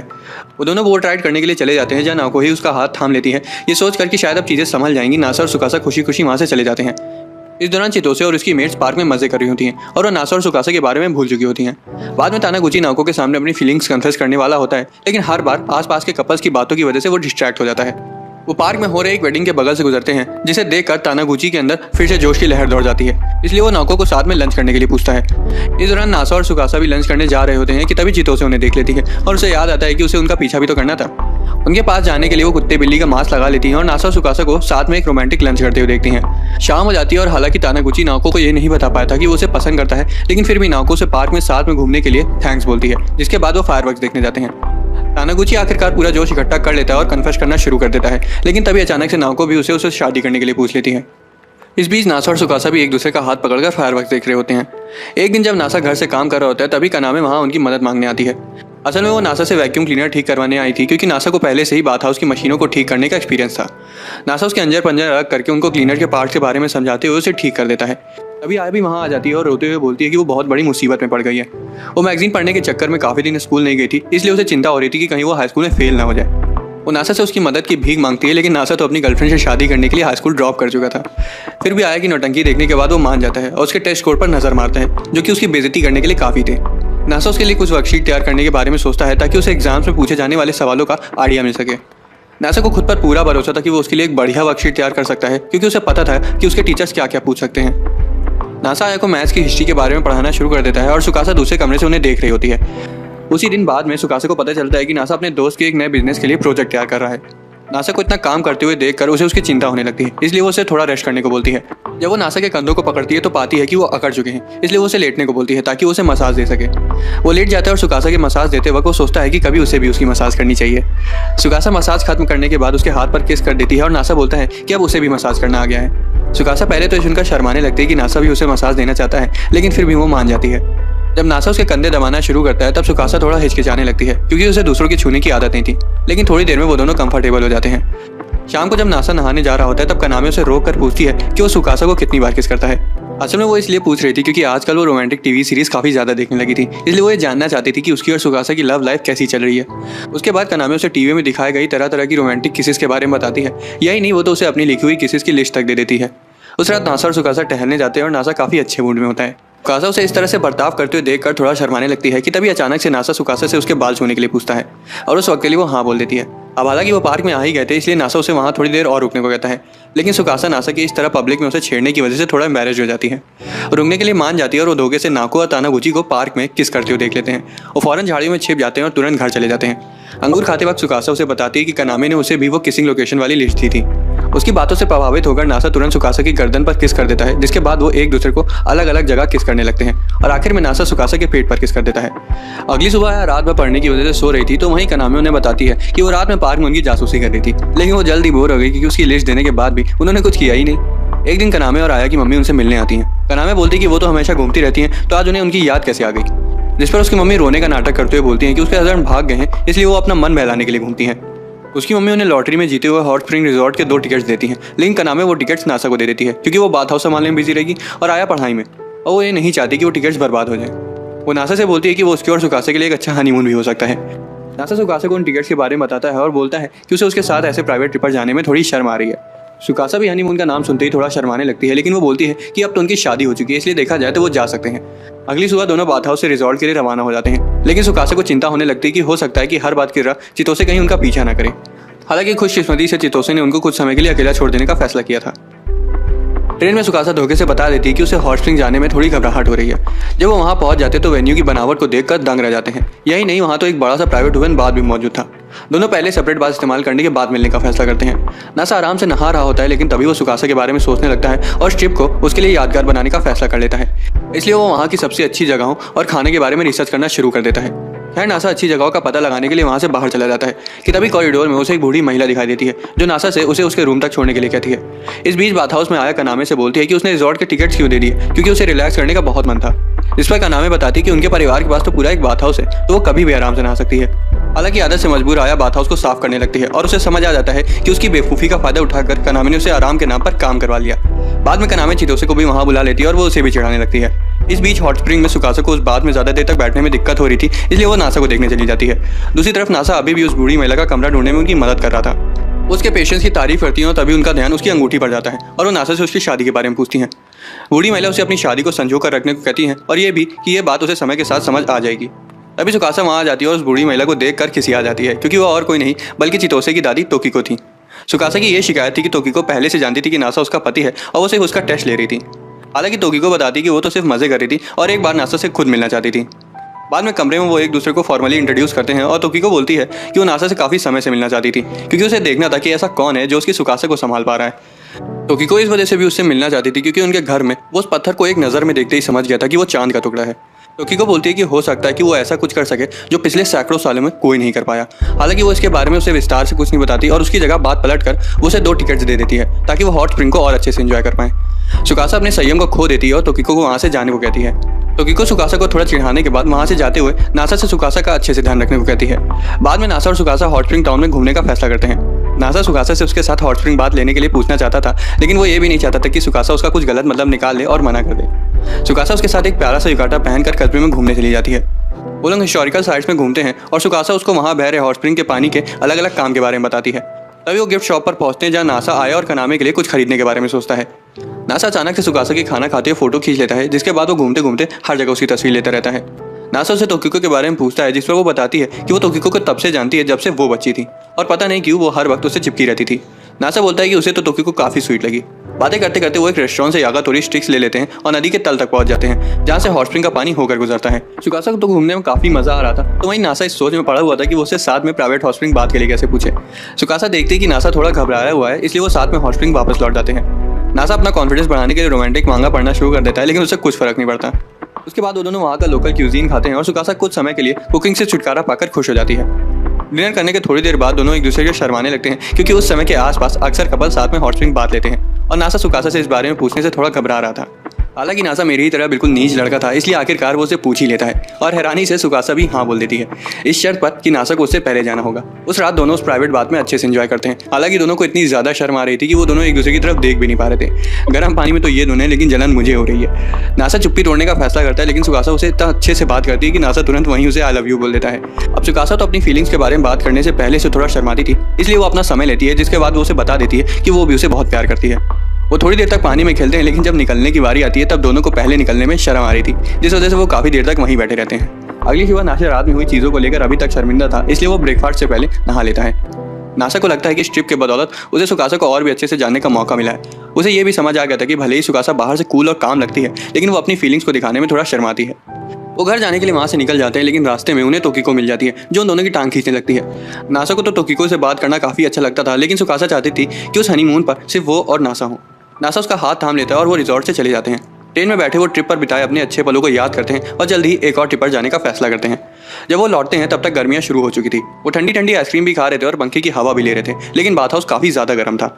नासा बोलता है कि बाथ हाउस को एयर कंडीशनिंग में पैसा लगाना चाहिए, लेकिन कनामे बोलती है कि एसी को इंस्टॉल करने में समय लगेगा। नासा बोलता है कि इसमें कोई दिक्कत की बात नहीं है, क्योंकि वो एसी को खुद ही इंस्टॉल कर देगा। जिसके बाद वो और सुकासा एसी लेने के लिए मॉल चले जाते हैं। सुकासा सबसे अच्छा और किफायती एसी ढूंढ रही थी, लेकिन उतनी ही देर में नासा वो वाला एसी खरीद लेता है जो उसी दिन डिलीवर हो जाए। उसके बाद नासा सुकासा को अपनी दोस्त नकीरी की दुकान पर ले जाता है, जहाँ उसे वो सारे औजार मिल जाएंगे जो उसे एसी लगाने के लिए चाहिए। सुकासा पूछती है कि वो नकीरी को कैसे जानता है, जिस पर नासा बताता है कि वो और नकीरी मिडिल स्कूल में साथ में थे। नकीरी तो ये सुनकर सदमे में आ जाती है कि नासा की शादी हो चुकी है, इसलिए वो शादी के तोहफे के तौर पर उसे औजार मुफ्त में दे देती है। उसे थोड़ी सी जलन भी हो रही थी, क्योंकि उसे लगता था कि नासा उतना रोमांटिक नहीं होगा। बाद में नासा एसी इंस्टॉल कर देता है और वो ठंडी हवा के मजे लेते हैं। हालांकि उस रात सुकासा की नींद खुल जाती है, क्योंकि जब वो कंबल हटाती तो उसे ठंडी लगती और जब उसे ओढ़ती तो उसे गर्मी लगती। नासा कमरे को थोड़ा सा और ठंडा कर देता है, लेकिन वो देखता है कि सुकासा फिर भी ढंग से नहीं सो पा रही है। हालांकि थोड़ी देर बाद वो दोनों जैसे तैसे सो जाते हैं। अगली सुबह एक लड़की सुकासा को कनामे समझकर उसके पास दौड़ते दौड़ते आती है। वो सुकासा को उम्र दराज बोलकर उससे सलाह मांगने लगती है। सुकासा चिढ़ जाती है और उससे उसका नाम पूछती है, लेकिन लड़की उसकी बात सुने बिना कुछ भी बोले जा रही थी। तभी कनामे वहाँ आ जाती है और बताती कि उसकी दोस्त कुमा है, जो कि उसकी क्लासमेट है और आज धोखे से स्कूल जाना भूल गई है। कुमा को ये गलत फहमी थी कि अभी तक उनकी गर्मियों की छुट्टियां चल रही हैं। तभी नासा भी वहाँ आ जाता है। कुमा नासा को पहले से जानती थी, हालांकि जब उसे पता चलता है कि उसकी शादी हो चुकी है और उसकी वाइफ सुकासा है, तब वो एकदम से शॉक हो जाती है।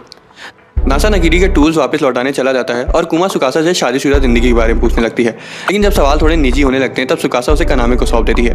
कुमा बोलती है कि वो कनामे के पास कुछ सलाह लेने आई थी, लेकिन अब उसे पहले आइसक्रीम खानी है। वो तुरंत आइसक्रीम लेने बाहर चली जाती है और सुकासा और कनामे कंफ्यूज रह जाती हैं। इस बीच नासा नकीरी को उसके औजार वापस कर देता है और वो उसे उसकी वाइफ के बारे में पूछती है। नासा उसको सुकासा के साथ की अपनी कहानियां बताता है और बोलता है कि उसे मिठाइयाँ और प्यारे कंटेनर्स खरीदना बहुत पसंद है। नकीरी, जो कि एक टॉमबॉय टाइप की लड़की थी, उसे इस बात में दिलचस्पी थी कि सुकासा जैसी लड़कियां किस तरह का बर्ताव करती होंगी। नासा बोलता है कि शादी के बाद वो काफी आजाद महसूस कर रहा है। भाई, मैंने तो पहली बार ये सुना है कि कोई लड़का शादी के बाद आजाद महसूस कर रहा है। खैर, जब वो वहां से चला जाता है तब नकीरी सोचती है कि उसे भी अपने लिए एक वाइफ ढूंढ लेनी चाहिए। एक दिन सुकासा नासा से पूछती कि क्या वो उससे प्यार करता है, जिस पर वो हाँ बोल लेता है। लेकिन उसके बाद सुकासा एकदम से शांत हो जाती है। नासा घबराने लगता है और कनामे के पास उसकी सलाह लेने जाता है। ये सोचते हैं कि उसने शायद सुकासा को किसी वजह से नाराज न कर दिया हो। कनामे उसे बताती कि वो शायद हालात को गलत तरीके से समझ रहा है। वो सिचुएशन को इस तरह से देख रही थी कि नासा एक प्यारी बिल्ली को उतना प्यार नहीं दे रहा है जितना वो डिजर्व करती है। वो नासा को उससे माफी मांगने का ऑर्डर देती है। दूसरी तरफ सुकासा तो खाली एक रोमांटिक मैगजीन की एडवाइस को फॉलो कर रही थी। बाद में नासा रोमांस के ऊपर रिसर्च करना शुरू कर देता है और साथ ही साथ वो कनामे की बातें भी सुनता है, जो उसे बताती है कि लड़कियों के साथ प्यारी बातें करना उतना ही जरूरी है जितना पौधों को पानी देना। नासा रिसर्च करने लगता है कि उसे किस किस वक्त पर सुकासा से प्यारी बातें करनी चाहिए। जब नासा टीवी देखते वक्त और सुबह जागते ही उसकी तारीफ करता है, तब सुकासा कंफ्यूज हो जाती है कि वो आखिर कहना क्या चाहता है। दूसरी तरफ नासा को लगने लगता है कि वो रोमांस में बिल्कुल कच्चा खिलाड़ी है, इसलिए वो एडवाइस के लिए रोमांस की किताबें पढ़ना शुरू कर देता है। सुकासा नासा के बदले हुए बर्ताव को नोटिस कर लेती है, लेकिन वो उसके साथ खिलवाड़ भी करना चाहती थी, इसलिए वो उसके सिर पर टोस्ट को बैठा देती है। जल्दी सुकासा नासा को मजे के लिए परेशान करना शुरू कर देती है। जैसे कि मांगा पढ़ते वक्त वो उसे गुदगुदी लगाने लगती है। उसको इतना छेड़ने के बाद वो उसे पूछती है कि वो इतनी सारी मांगास क्यों पढ़ रहा है, जिस पर नासा बोलता है कि वो उसकी सही से तारीफ करने के लिए सब कर रहा है। सुकासा शर्माते हुए उससे वो बोलने को कहती है जो उसने अभी तक सीखा है। हालांकि जब नासा उसकी तारीफ करना शुरू करता है तब सुकासा बहुत ज्यादा खुश हो जाती है और बोलती है कि उसकी मेहनत सफल हुई। जब नासा नहा रहा होता है तब कनामे उसके पास आ जाती है और बोलती है कि वो सुकासा के साथ क्यों नहीं नहाता। दोस्तों, जापान में फैमिली मेंबर्स एक साथ नहाते हैं और वहाँ यह बिल्कुल नॉर्मल है। कनामे इस बात पर जोर देती है कि वो ट्रिप पर सुकासा के साथ तो एक बार नहा ही चुका था। वो बोलती है कि वो बाहर से बात को बंद कर देगी, जिस पर नासा तो तुरंत हाँ बोल देता है, लेकिन दूसरी तरफ बैठी सुकासा शिकायत करने लगती है, लेकिन वो मना नहीं करती। कनामे चली जाती है और आखिर में नासा और सुकासा वहाँ अकेले रह जाते हैं। नहाने के बाद वो सौना में जाते हैं, जहाँ नासा को गर्म भाप से दिक्कत महसूस होने लगती है, लेकिन मर्दानगी दिखाने के लिए वो वहीं रुक जाता है। वो गौर करता है कि सुकासा तो सच में काफी गर्मी झेल लेती है, इसलिए तो वो इतनी हॉट है। नासा वहां से किस करने जा ही रहा होता है कि तभी बाहर से आए कि चिल्लाने की आवाज की वजह से वो रुक जाता है, जो जिंगा पर दूसरा सोना इस्तेमाल करने के लिए चिल्ला रही थी। दूसरी तरफ मैंशन में तोकिको को दिखाते हैं, जो कि अपने बचपन के बारे में सोच रही थी जब वर्ल्ड वॉर 2 की एंड में वो सुकासा से मिली थी। इधर बाथ हाउस में सुकासा को टीवी का रिमोट चलाने में थोड़ी दिक्कत हो रही थी, इसलिए वो नासा से उसकी मदद करने के लिए कहती है। लेकिन जब नासा सिर्फ रिमोट की बैटरी बदलकर उसको फिक्स कर देता है, तब सुकासा टेक्नोलॉजी के बारे में शिकायत करने लगती है। नासा को तो सुकासा की ये बात काफी पसंद आती है कि वो बाकी सब काम तो काफी अच्छे से कर लेती है, लेकिन बस आजकल की टेक्नोलॉजी में उसका हाथ थोड़ा कच्चा है। सुकासा कई बार अपने फोन का पासवर्ड भूल जाती है और नासा उसे उसका फोन खोल कर देता है। वो ये भी खुलासा करती है कि मैंशन में टोकिको उसकी सारी टेक्निकल प्रॉब्लम को सुलटा देती थी और तो और उसे तो प्रोग्रामिंग तक करनी आती थी। सुकासा टेक्नोलॉजी को अच्छे से इस्तेमाल ना कर पाने की वजह से गुस्सा होने लगती है, लेकिन नासा टॉपिक बदलने के लिए उसे केक खिलाने को कहता है। सुकासा को वीडियो गेम खेलना था, लेकिन आखिर में वो केक के लिए मान जाती है, जिसके बाद वो हक करते हैं और बाथ हाउस से बाहर आ जाते हैं। बाद में नासा कनामे को बता रहा होता है कि आज क्या हुआ, लेकिन कनामे कुछ नहीं कहती क्योंकि वो उसकी शादी की चिक चिक सुनकर थक चुकी थी। तभी अचानक से नाओको नासा और सुकासा को एक बहुत जरूरी खबर सुनाने के लिए वहां आती है। नाओको बताती कि वो जल्द ही तानागुची से शादी करने वाली है। हालांकि धोखे से नासा और सुकासा ये बता देते हैं कि उन्होंने उन्हें पार्क में किस करते हुए देख लिया था, जिस वजह से नाओको शर्म से लाल हो जाती है। नाओको पूछती है कि उनके पास कोई सलाह है, क्योंकि उनकी शादी को हुए ज्यादा समय नहीं हुआ है। नासा पूछता है कि उसे शादी को लेकर कैसा महसूस हो रहा है, इस पर नाओको बोलती है कि वो थोड़ी नर्वस है। नाओको को तानागुची के बारे में कई नई नई चीजें पता चल रही थी, जैसे कि उसकी अजीब अजीब खाना ट्राई करने की आदत। नाओको को भी उसकी ये आदत लग रही थी, जिस वजह से उसे चिंता होने लगती है कि उसके बदलते बर्ताव की वजह से तानागुची से शादी नहीं करेगा। लेकिन नासा सुकासा से दिलासा देते हुए बताते हैं कि तानागुची उन्हें उसी तरह पसंद करता है जैसी वो है, इसलिए उन्हें चिंता करने की कोई जरूरत नहीं है। थोड़ी देर बाद नाओको वहां से चली जाती है और नासा सुकासा सोचते हैं कि क्या उन्हें भी वो अजीब सी डिश ट्राई करनी चाहिए। एक दिन नासा को पता चलता है कि उसका वजन काफी बढ़ता जा रहा है, क्योंकि जब भी वो सुकासा के साथ होता है तब वो हमेशा कुछ ना कुछ खाता ही रहता है। नासा सुकासा के हाथों का बना स्वादिष्ट खाना तो नहीं छोड़ सकता था, लेकिन उसे अपने वजन की भी चिंता हो रही थी। हालांकि जब नासा उसे हक करता है तब सुकासा को तुरंत समझ आ जाता है कि उसका वजन बढ़ रहा है। सुकासा सोचने लगती है कि इसमें शायद उसकी गलती है, क्योंकि नासा उसका बनाया हुआ खूब सारा खाना खाता है। नासा इंसिस्ट करता है कि उन्हें कुछ भी बदलना नहीं चाहिए, जिस पर सुकासा बोलती है कि अगर नासा गोलू मोलू भी हो गया तब भी वो उसे उतना ही प्यार करेगी जितना वो उसे अभी करती है। नासा को तो जितना हो सकता है उतना वजन गिराना था, जिस वजह से वो डेली एक्सरसाइज भी करना शुरू कर देता है। बाद में सुकासा कनामे को नासा के प्लान के बारे में बताती है और कनामे ये खुलासा करती है कि नासा स्कूल का सबसे पढ़ाकू बच्चा था और वो कोई भी फिजिकल एक्टिविटीज नहीं करता था।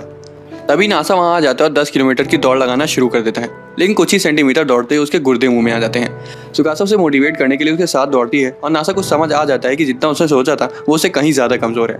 जब वो पार्क में पहुंचते हैं तब नासा सुकासा के सामने शो ऑफ करने के लिए बार पुलअप करने की कोशिश करता है, लेकिन एक पुलअप करने में उसकी हालत पस्त हो जाती है। सुकासा उसकी हार पर उसे दिलासा देती है और उसके लिए अच्छा सा लंच बनाती है। तभी अचानक से तोकिको वहां आकर उनके साथ लंच करने लगती है। वो कहती है कि उनका हालचाल लेने आई थी और ये पूछना चाहती थी कि क्या वो उनके साथ कैंपिंग पर जाना पसंद करेंगे। क्योंकि यूट्यूब पर कैंपिंग के वीडियोस देखने के बाद उसे वो करने का बहुत मन हो रहा है। वो बोलती है कि उन्हें कंप्यूटर से निकलकर बाहर की दुनिया देखने में ज़रूर मज़ा आएगा। तोकिको उन्हें अपने साथ कैंपिंग ट्रिप पर इन्वाइट करती है, जिस पर नासा तो तुरंत हाँ बोल देता है। तोकिको को वहाँ से भगाने के लिए सुकासा ना जाते हुए भी मान जाती है। जाने से पहले वो सुकासा को राइस बॉल देती है, उस समय को याद दिलाने के लिए जब तोकिको एक बच्ची थी और सुकासा ने उसे राइस बॉल दी थी। नासा को उस वक्त का सपना आता है जब वो सुकासा से पहली बार मिला था। जब उसकी नींद खुलती है तब उसे काफी अजीब सा महसूस होता है। मन हल्का करने के लिए वो सुकासा से कैंपिंग ट्रिप के बारे में बात करता है। हालांकि नासा तो कैंपिंग ट्रिप पर जाने के लिए बहुत ज्यादा एक्साइटेड था, लेकिन सुकासा बोलती है कि वो सिर्फ इस वजह से वहां जा रही है क्योंकि नासा का वहां जाने का बहुत मन है। असल में नासा खुला आसमान देखना चाहता था, जिस पर सुकासा बोलती है कि आसमान देखने के लिए शहर में और भी बहुत जगह मौजूद है। तोकिको उन्हें आउटडोर होम पार्टी के लिए फ्लायर भी भेज देती है और हमें पता चलता है कि आया भी काफी समय से यूट्यूब पर कैंपिंग के वीडियोस देख रही थी, इसलिए वो भी कनामे से गिड़गिड़ाते हुए उनसे पूछने को कहती है कि क्या वो दोनों भी उन्हें ज्वाइन कर सकते हैं। सुकासा ये खुलासा करती है कि जिस जगह वो जा रहे हैं वो तोकिको की खरीदी हुई एक आलीशान जगह है। तभी अचानक से कुमो वहां आ जाती है और उनके साथ चलने की मांग करती है क्योंकि उसके पापा ने उसे कैंपिंग की कई सारी कहानियां सुनाई थी। नासा ये फैसला करता है कि अब जब सब लोग आ ही रहे हैं तो झींगा से भी वहां चलने के लिए पूछ लेता है। इस दौरान चितोसे इस मौके का फायदा उठाकर सुकासा को ये दिखाने का प्लान बना रही थी कि नासा एक बुरा पति है क्योंकि उसे बाहर के काम करने नहीं आते, लेकिन उसकी मेड उसके मुंह पर बोल देती है कि उसे कौन सा काम करना आता है। अगली सुबह सभी लोग डिस्कस करते हैं कि उन्हें कैंप ग्राउंड तक कैसे जाना चाहिए। उनके पास दो चॉइसेस थी, या तो वो गाड़ी से वहां तक जा सकते थे या फिर 4 घंटे की चढ़ाई करके। नासा जोश जोश में बोल देता है कि उन्हें पैदल ही चढ़ाई करनी चाहिए। जब वो चढ़ाई शुरू करते तब आया मुश्किल से थोड़ी दूर जा पाती है और कुमो खेलते कूदते इधर उधर भाग जा रही थी, इसलिए वो सुकासा को उसकी निगरानी करने के लिए भेज देते हैं। चढ़ाई के दौरान सुकासा उसे कई तरह के फूलों और जड़ी बूटियों के बारे में बताती है। कुमो तो एक जहरीली मशरूम तक को तोड़ने वाली थी कि तभी सुकासा उसे अच्छे और जहरीले मशरूम में फर्क बताती है। ये सब करते करते वो बाकियों से काफी पीछे छूट जाते हैं, इसलिए सुकासा एक शॉर्टकट लेने का सोचती है। इस दौरान बाकी लोग लंबे रास्ते से आ रहे होते हैं और आखिर में जब वो वहां पहुंचते हैं तब वो सुकासा और कुमो को वहां पहले से देखकर शॉक हो जाते हैं। नासा तो ये देखकर हैरान हो जाता है कि सुकासा कितनी आसानी से वहां के रास्तों को पहचानती है। जिस पर सुकासा बोलती है कि इंसानों ने किसी वजह से गाड़ियों का आविष्कार किया होगा ताकि उन्हें इस तरह परेशानी झेलनी ना पड़े। थोड़ी देर बाद नासा कुछ देर की नींद लेता है और उसे फिर से वही वाला सपना आता है। हालांकि जब वो उठता है तब खाली सुकासा वहां होती है क्योंकि बाकी सब वहां से पहले ही आगे निकल चुके थे। नासा सोच ही रहा होता है कि उन्हें कुछ समय अकेले में बिताना चाहिए कि तभी तोकिको वहां अचानक से प्रकट हो जाती है। वो बोलती है कि उसने स्पेशली उनके लिए एक टेंट प्रिपेयर किया है और उन्हें चिंता करने की कोई जरूरत नहीं है क्योंकि आगे वो उन्हें अकेला ही छोड़ देंगे। उसके जाने के बाद नासा और सुकासा बाकियों तक पहुंच जाते हैं जो कि नदी में मस्ती कर रहे थे। वो उन्हें अकेला छोड़कर झाड़ियों में अपनी मस्ती करने चले जाते हैं। जब वो कैंप साइट पर वापस आते हैं तब उन्हें पता चलता है कि कुमो खो गई है। सभी लोग कैंपिंग एरिया में लगे कैमरास की मदद से उसे ढूंढने चले जाते हैं। नासा उसको ढूंढते ढूंढते खुद ही खो जाता है और पूरे दिन की थकावट की वजह से वहीं पत्थर पर लेट जाता है। नासा को एक बार फिर वही सपना आता है जिसमें वो सोचता है कि सुकासा ने उसे ही क्यों चुना होगा। तभी सुकासा उसे जगा देती है और जागते ही नासा उससे पूछता है कि जब वो उसे पहली बार मिली थी तब उसने उसे सीधा शादी करने के लिए क्यों बोला था। सुकासा बोलती है कि उसने तो सिर्फ अंधेरे में तीर चलाया था और वही उसके प्यार की वजह बन गई क्योंकि नासा ने बिना कुछ सोचे सीधा हाँ बोल दिया। कैंप पर सभी लोग रात के खाने के मजे ले रहे थे और तभी नासा को पता चलता है कि नकीरी भी वहाँ मौजूद है। असल में कनामे ने उसे उसकी और सुकासा की शादी की प्रेजेंटेशन का शो रखने के लिए हायर किया था। उन दोनों की फोटोज की मदद से कनामे बताती है कि कैसे नासा और सुकासा एक एक्सीडेंट के बाद मिले और नासा ने उसे ढूंढने में कई साल लगा दिए, जिसके बाद वो उसे मिल गई और उन्होंने शादी कर ली। उसके बाद कनामे खुलासा करती है कि वो पूरी ट्रिप उसने और तोकिको ने उनके वेडिंग रिसेप्शन के तौर पर प्लान करी थी। कनामे सुकासा और नासा को स्टेज पर आकर 2 शब्द बोलने के लिए कहती है। सुकासा हिचकिचा रही थी, इसलिए नासा बोलना शुरू करता है। वो बताता है कि वो सुकासा से कितना ज्यादा प्यार करता है और सभी को वहाँ उनके खातिर आने के लिए शुक्रिया बोलता है। उसके बाद नकीरी उनके लिए केक लेकर आती है जो उन्होंने चुपके से वहाँ मंगवाया था। तोकिको सुकासा के सिर पर घूंघट लगा देती है, जिसके बाद वो और नासा केक कट करते हैं। रात में नासा अपने टेलीस्कोप से सभी को आसमान के तारे दिखाता है, लेकिन वो लोग बोर हो जाते हैं, इसलिए सुकासा उनके एंटरटेनमेंट के लिए पटाखे निकाल लेती है। थोड़ी देर बाद सुकासा, नासा, चितोसे और कनामे एक साथ बैठकर कॉफी पीते हैं। तभी तोकिको वहाँ आ जाती है और पूछती है कि क्या वो नासा से अकेले में बात कर सकती है। सुकासा पहले तो मना कर देती है, लेकिन ना चाहते हुए भी मान जाती है। तोकिको और नासा अकेले होते हैं और तोकिको उसे शादीशुदा जिंदगी के बारे में पूछती है। वो ये भी सोचती है कि हो सकता है कि आखिर में नासा ही हो जो सुकासा को खुश कर सकता है। वो वहाँ से चला जाता है और सुकासा को एक चट्टान पर माउंट फूजी की तरफ देखते हुए पाता है। नासा काफी समय से ये बात सुकासा से पूछना चाहता था कि लोग शादी क्यों करते हैं। इस बार सुकासा बोलती है कि लोग शादी इसलिए करते हैं क्योंकि कोई भी हमेशा के लिए जिंदा नहीं रह सकता, और हो सकता है कि वो शादी इसलिए करते हो ताकि उनका प्यार अमर रहे। उसके बाद वो दोनों किस करते हैं और चांद के नीचे उसी तरह के प्यार को कैप्चर करने का वादा करते हैं। जल्दी वो कैंप में वापस चले जाते हैं जहाँ उनके लिए एक खास वेडिंग टेंट बनाया गया था। वो लोग पहले तो बहुत खुश हो जाते हैं, लेकिन उन्हें पता चलता है कि वो साउंड प्रूफ नहीं है। वो दोनों थोड़ी देर तक कुछ प्यार भरी बातें करते हैं और छत से तारों को देखते देखते साथ में सो जाते हैं। दूसरी तरफ तोकिको याद कर रही होती कि कैसे बचपन में उसने वादा किया था कि वो सुकासा को खुश रखेगी, लेकिन वो वादा तोकिको पूरा ना कर पाई। अगली सुबह वो नासा के पास चली जाती है जो चोटी पर बैठे सूरज को उगते हुए देख रहा था। वो कॉफी पीते और तोकिको सोचती है कि वो सुकासा के साथ वहाँ क्यों नहीं बैठा है, लेकिन वो बताता है कि उसने सुकासा को सोने दिया। तभी तोकिको ताज़ी ब्रेड निकाल लेती है और अचानक से नासा से कहती है कि उसे उसको कुछ बहुत ज़रूरी बताना है। हालांकि वो कुछ बोल पाती उससे पहले ही सुकासा ब्रेड की खुशबू सूंघते सूंघते वहाँ आ जाती है और साथ में नाश्ता करते हैं। बाद में सुकासा और नासा कैम की फोटोज के साथ घर वापस आ जाते हैं। हालांकि वो खुश तो थे, लेकिन नासा ये जानना चाहता था कि तोकिको से क्या बताना चाहती थी। तभी नासा को पता चलता है कि उनका पुराना अपार्टमेंट बनकर तैयार हो चुका है और वो जल्द ही बाथ हाउस से शिफ्ट कर सकते हैं। वो वहाँ आते हैं और एक बार फिर से साथ में अकेले रहने के बारे में सोचकर शर्माने लगते हैं। वो वापस आकर अपना सामान पैक करने लगते हैं, लेकिन कनामे वहाँ आ जाती है और बोलती है कि उनके जाने के बाद वो और आया फिर से अकेली पड़ जाएंगी। लेकिन सुकासा उसे दिलासा देते हुए बोलती है कि वो बाथ हाउस में काम करना नहीं छोड़ेगी और नासा खाली बड़े कमरे को अपना ऑफिस बना लेगा, इसलिए वो जब चाहें तब उसको और नासा को देख सकती हैं। रात में वो दोनों पार्क में टहलने जाते हैं, जहाँ नासा सुकासा को हक कर देता है, लेकिन इस बार सुकासा उसे सच्चाई बताते हुए बोल देती है कि उसे अच्छे से हक करना नहीं आता है, जिसके बाद उसे हक करने का सही तरीका बताती है। इस दौरान तोकिको उस वक्त के बारे में सोच रही थी जब सुकासा उसके साथ रहती थी और जब सुकासा ने उसे उसके लिए नहीं बल्कि खुद के लिए जीने को कहा था, लेकिन तोकिको अभी भी उस वादे पर अड़ी हुई थी जो उसने कई साल पहले किया था। तभी अचानक से वो बेहोश हो जाती है और नासा और सुकासा भागते हुए हॉस्पिटल आते हैं। तोकिको बोलती है कि वो बिल्कुल ठीक है और वहाँ से बाहर टहलने चली जाती है। नासा भी उसके साथ आ जाता है और पूछता है कि वो कैंप में उसे क्या बताना चाहती थी। वो उसे बताती है कि उसका एक बहुत ज़रूरी मकसद था जिसके लिए उसने अपनी पूरी ज़िंदगी कुर्बान कर दी। जिसके बाद वो उसे वही चांद का टुकड़ा देकर सुकासा का ध्यान रखने को और उसे खुश रखने को बोलती है। नासा वादा करता है कि वो हमेशा सुकासा का ध्यान रखेगा, जिस पर तोकिको बोलती है कि अब उसके कंधों से बहुत बड़ा भार उठ गया है। उसके बाद सुकासा वहाँ आ जाती है और तोकिको से नासा की तरफ धक्का देकर हमेशा साथ रहने को बोलती है। दोस्तों, अगर आपको एक्सप्लेनेशन पसंद आया तो वीडियो को लाइक और चैनल को सब्सक्राइब कर लेना। मिलते हैं अगले वीडियो में।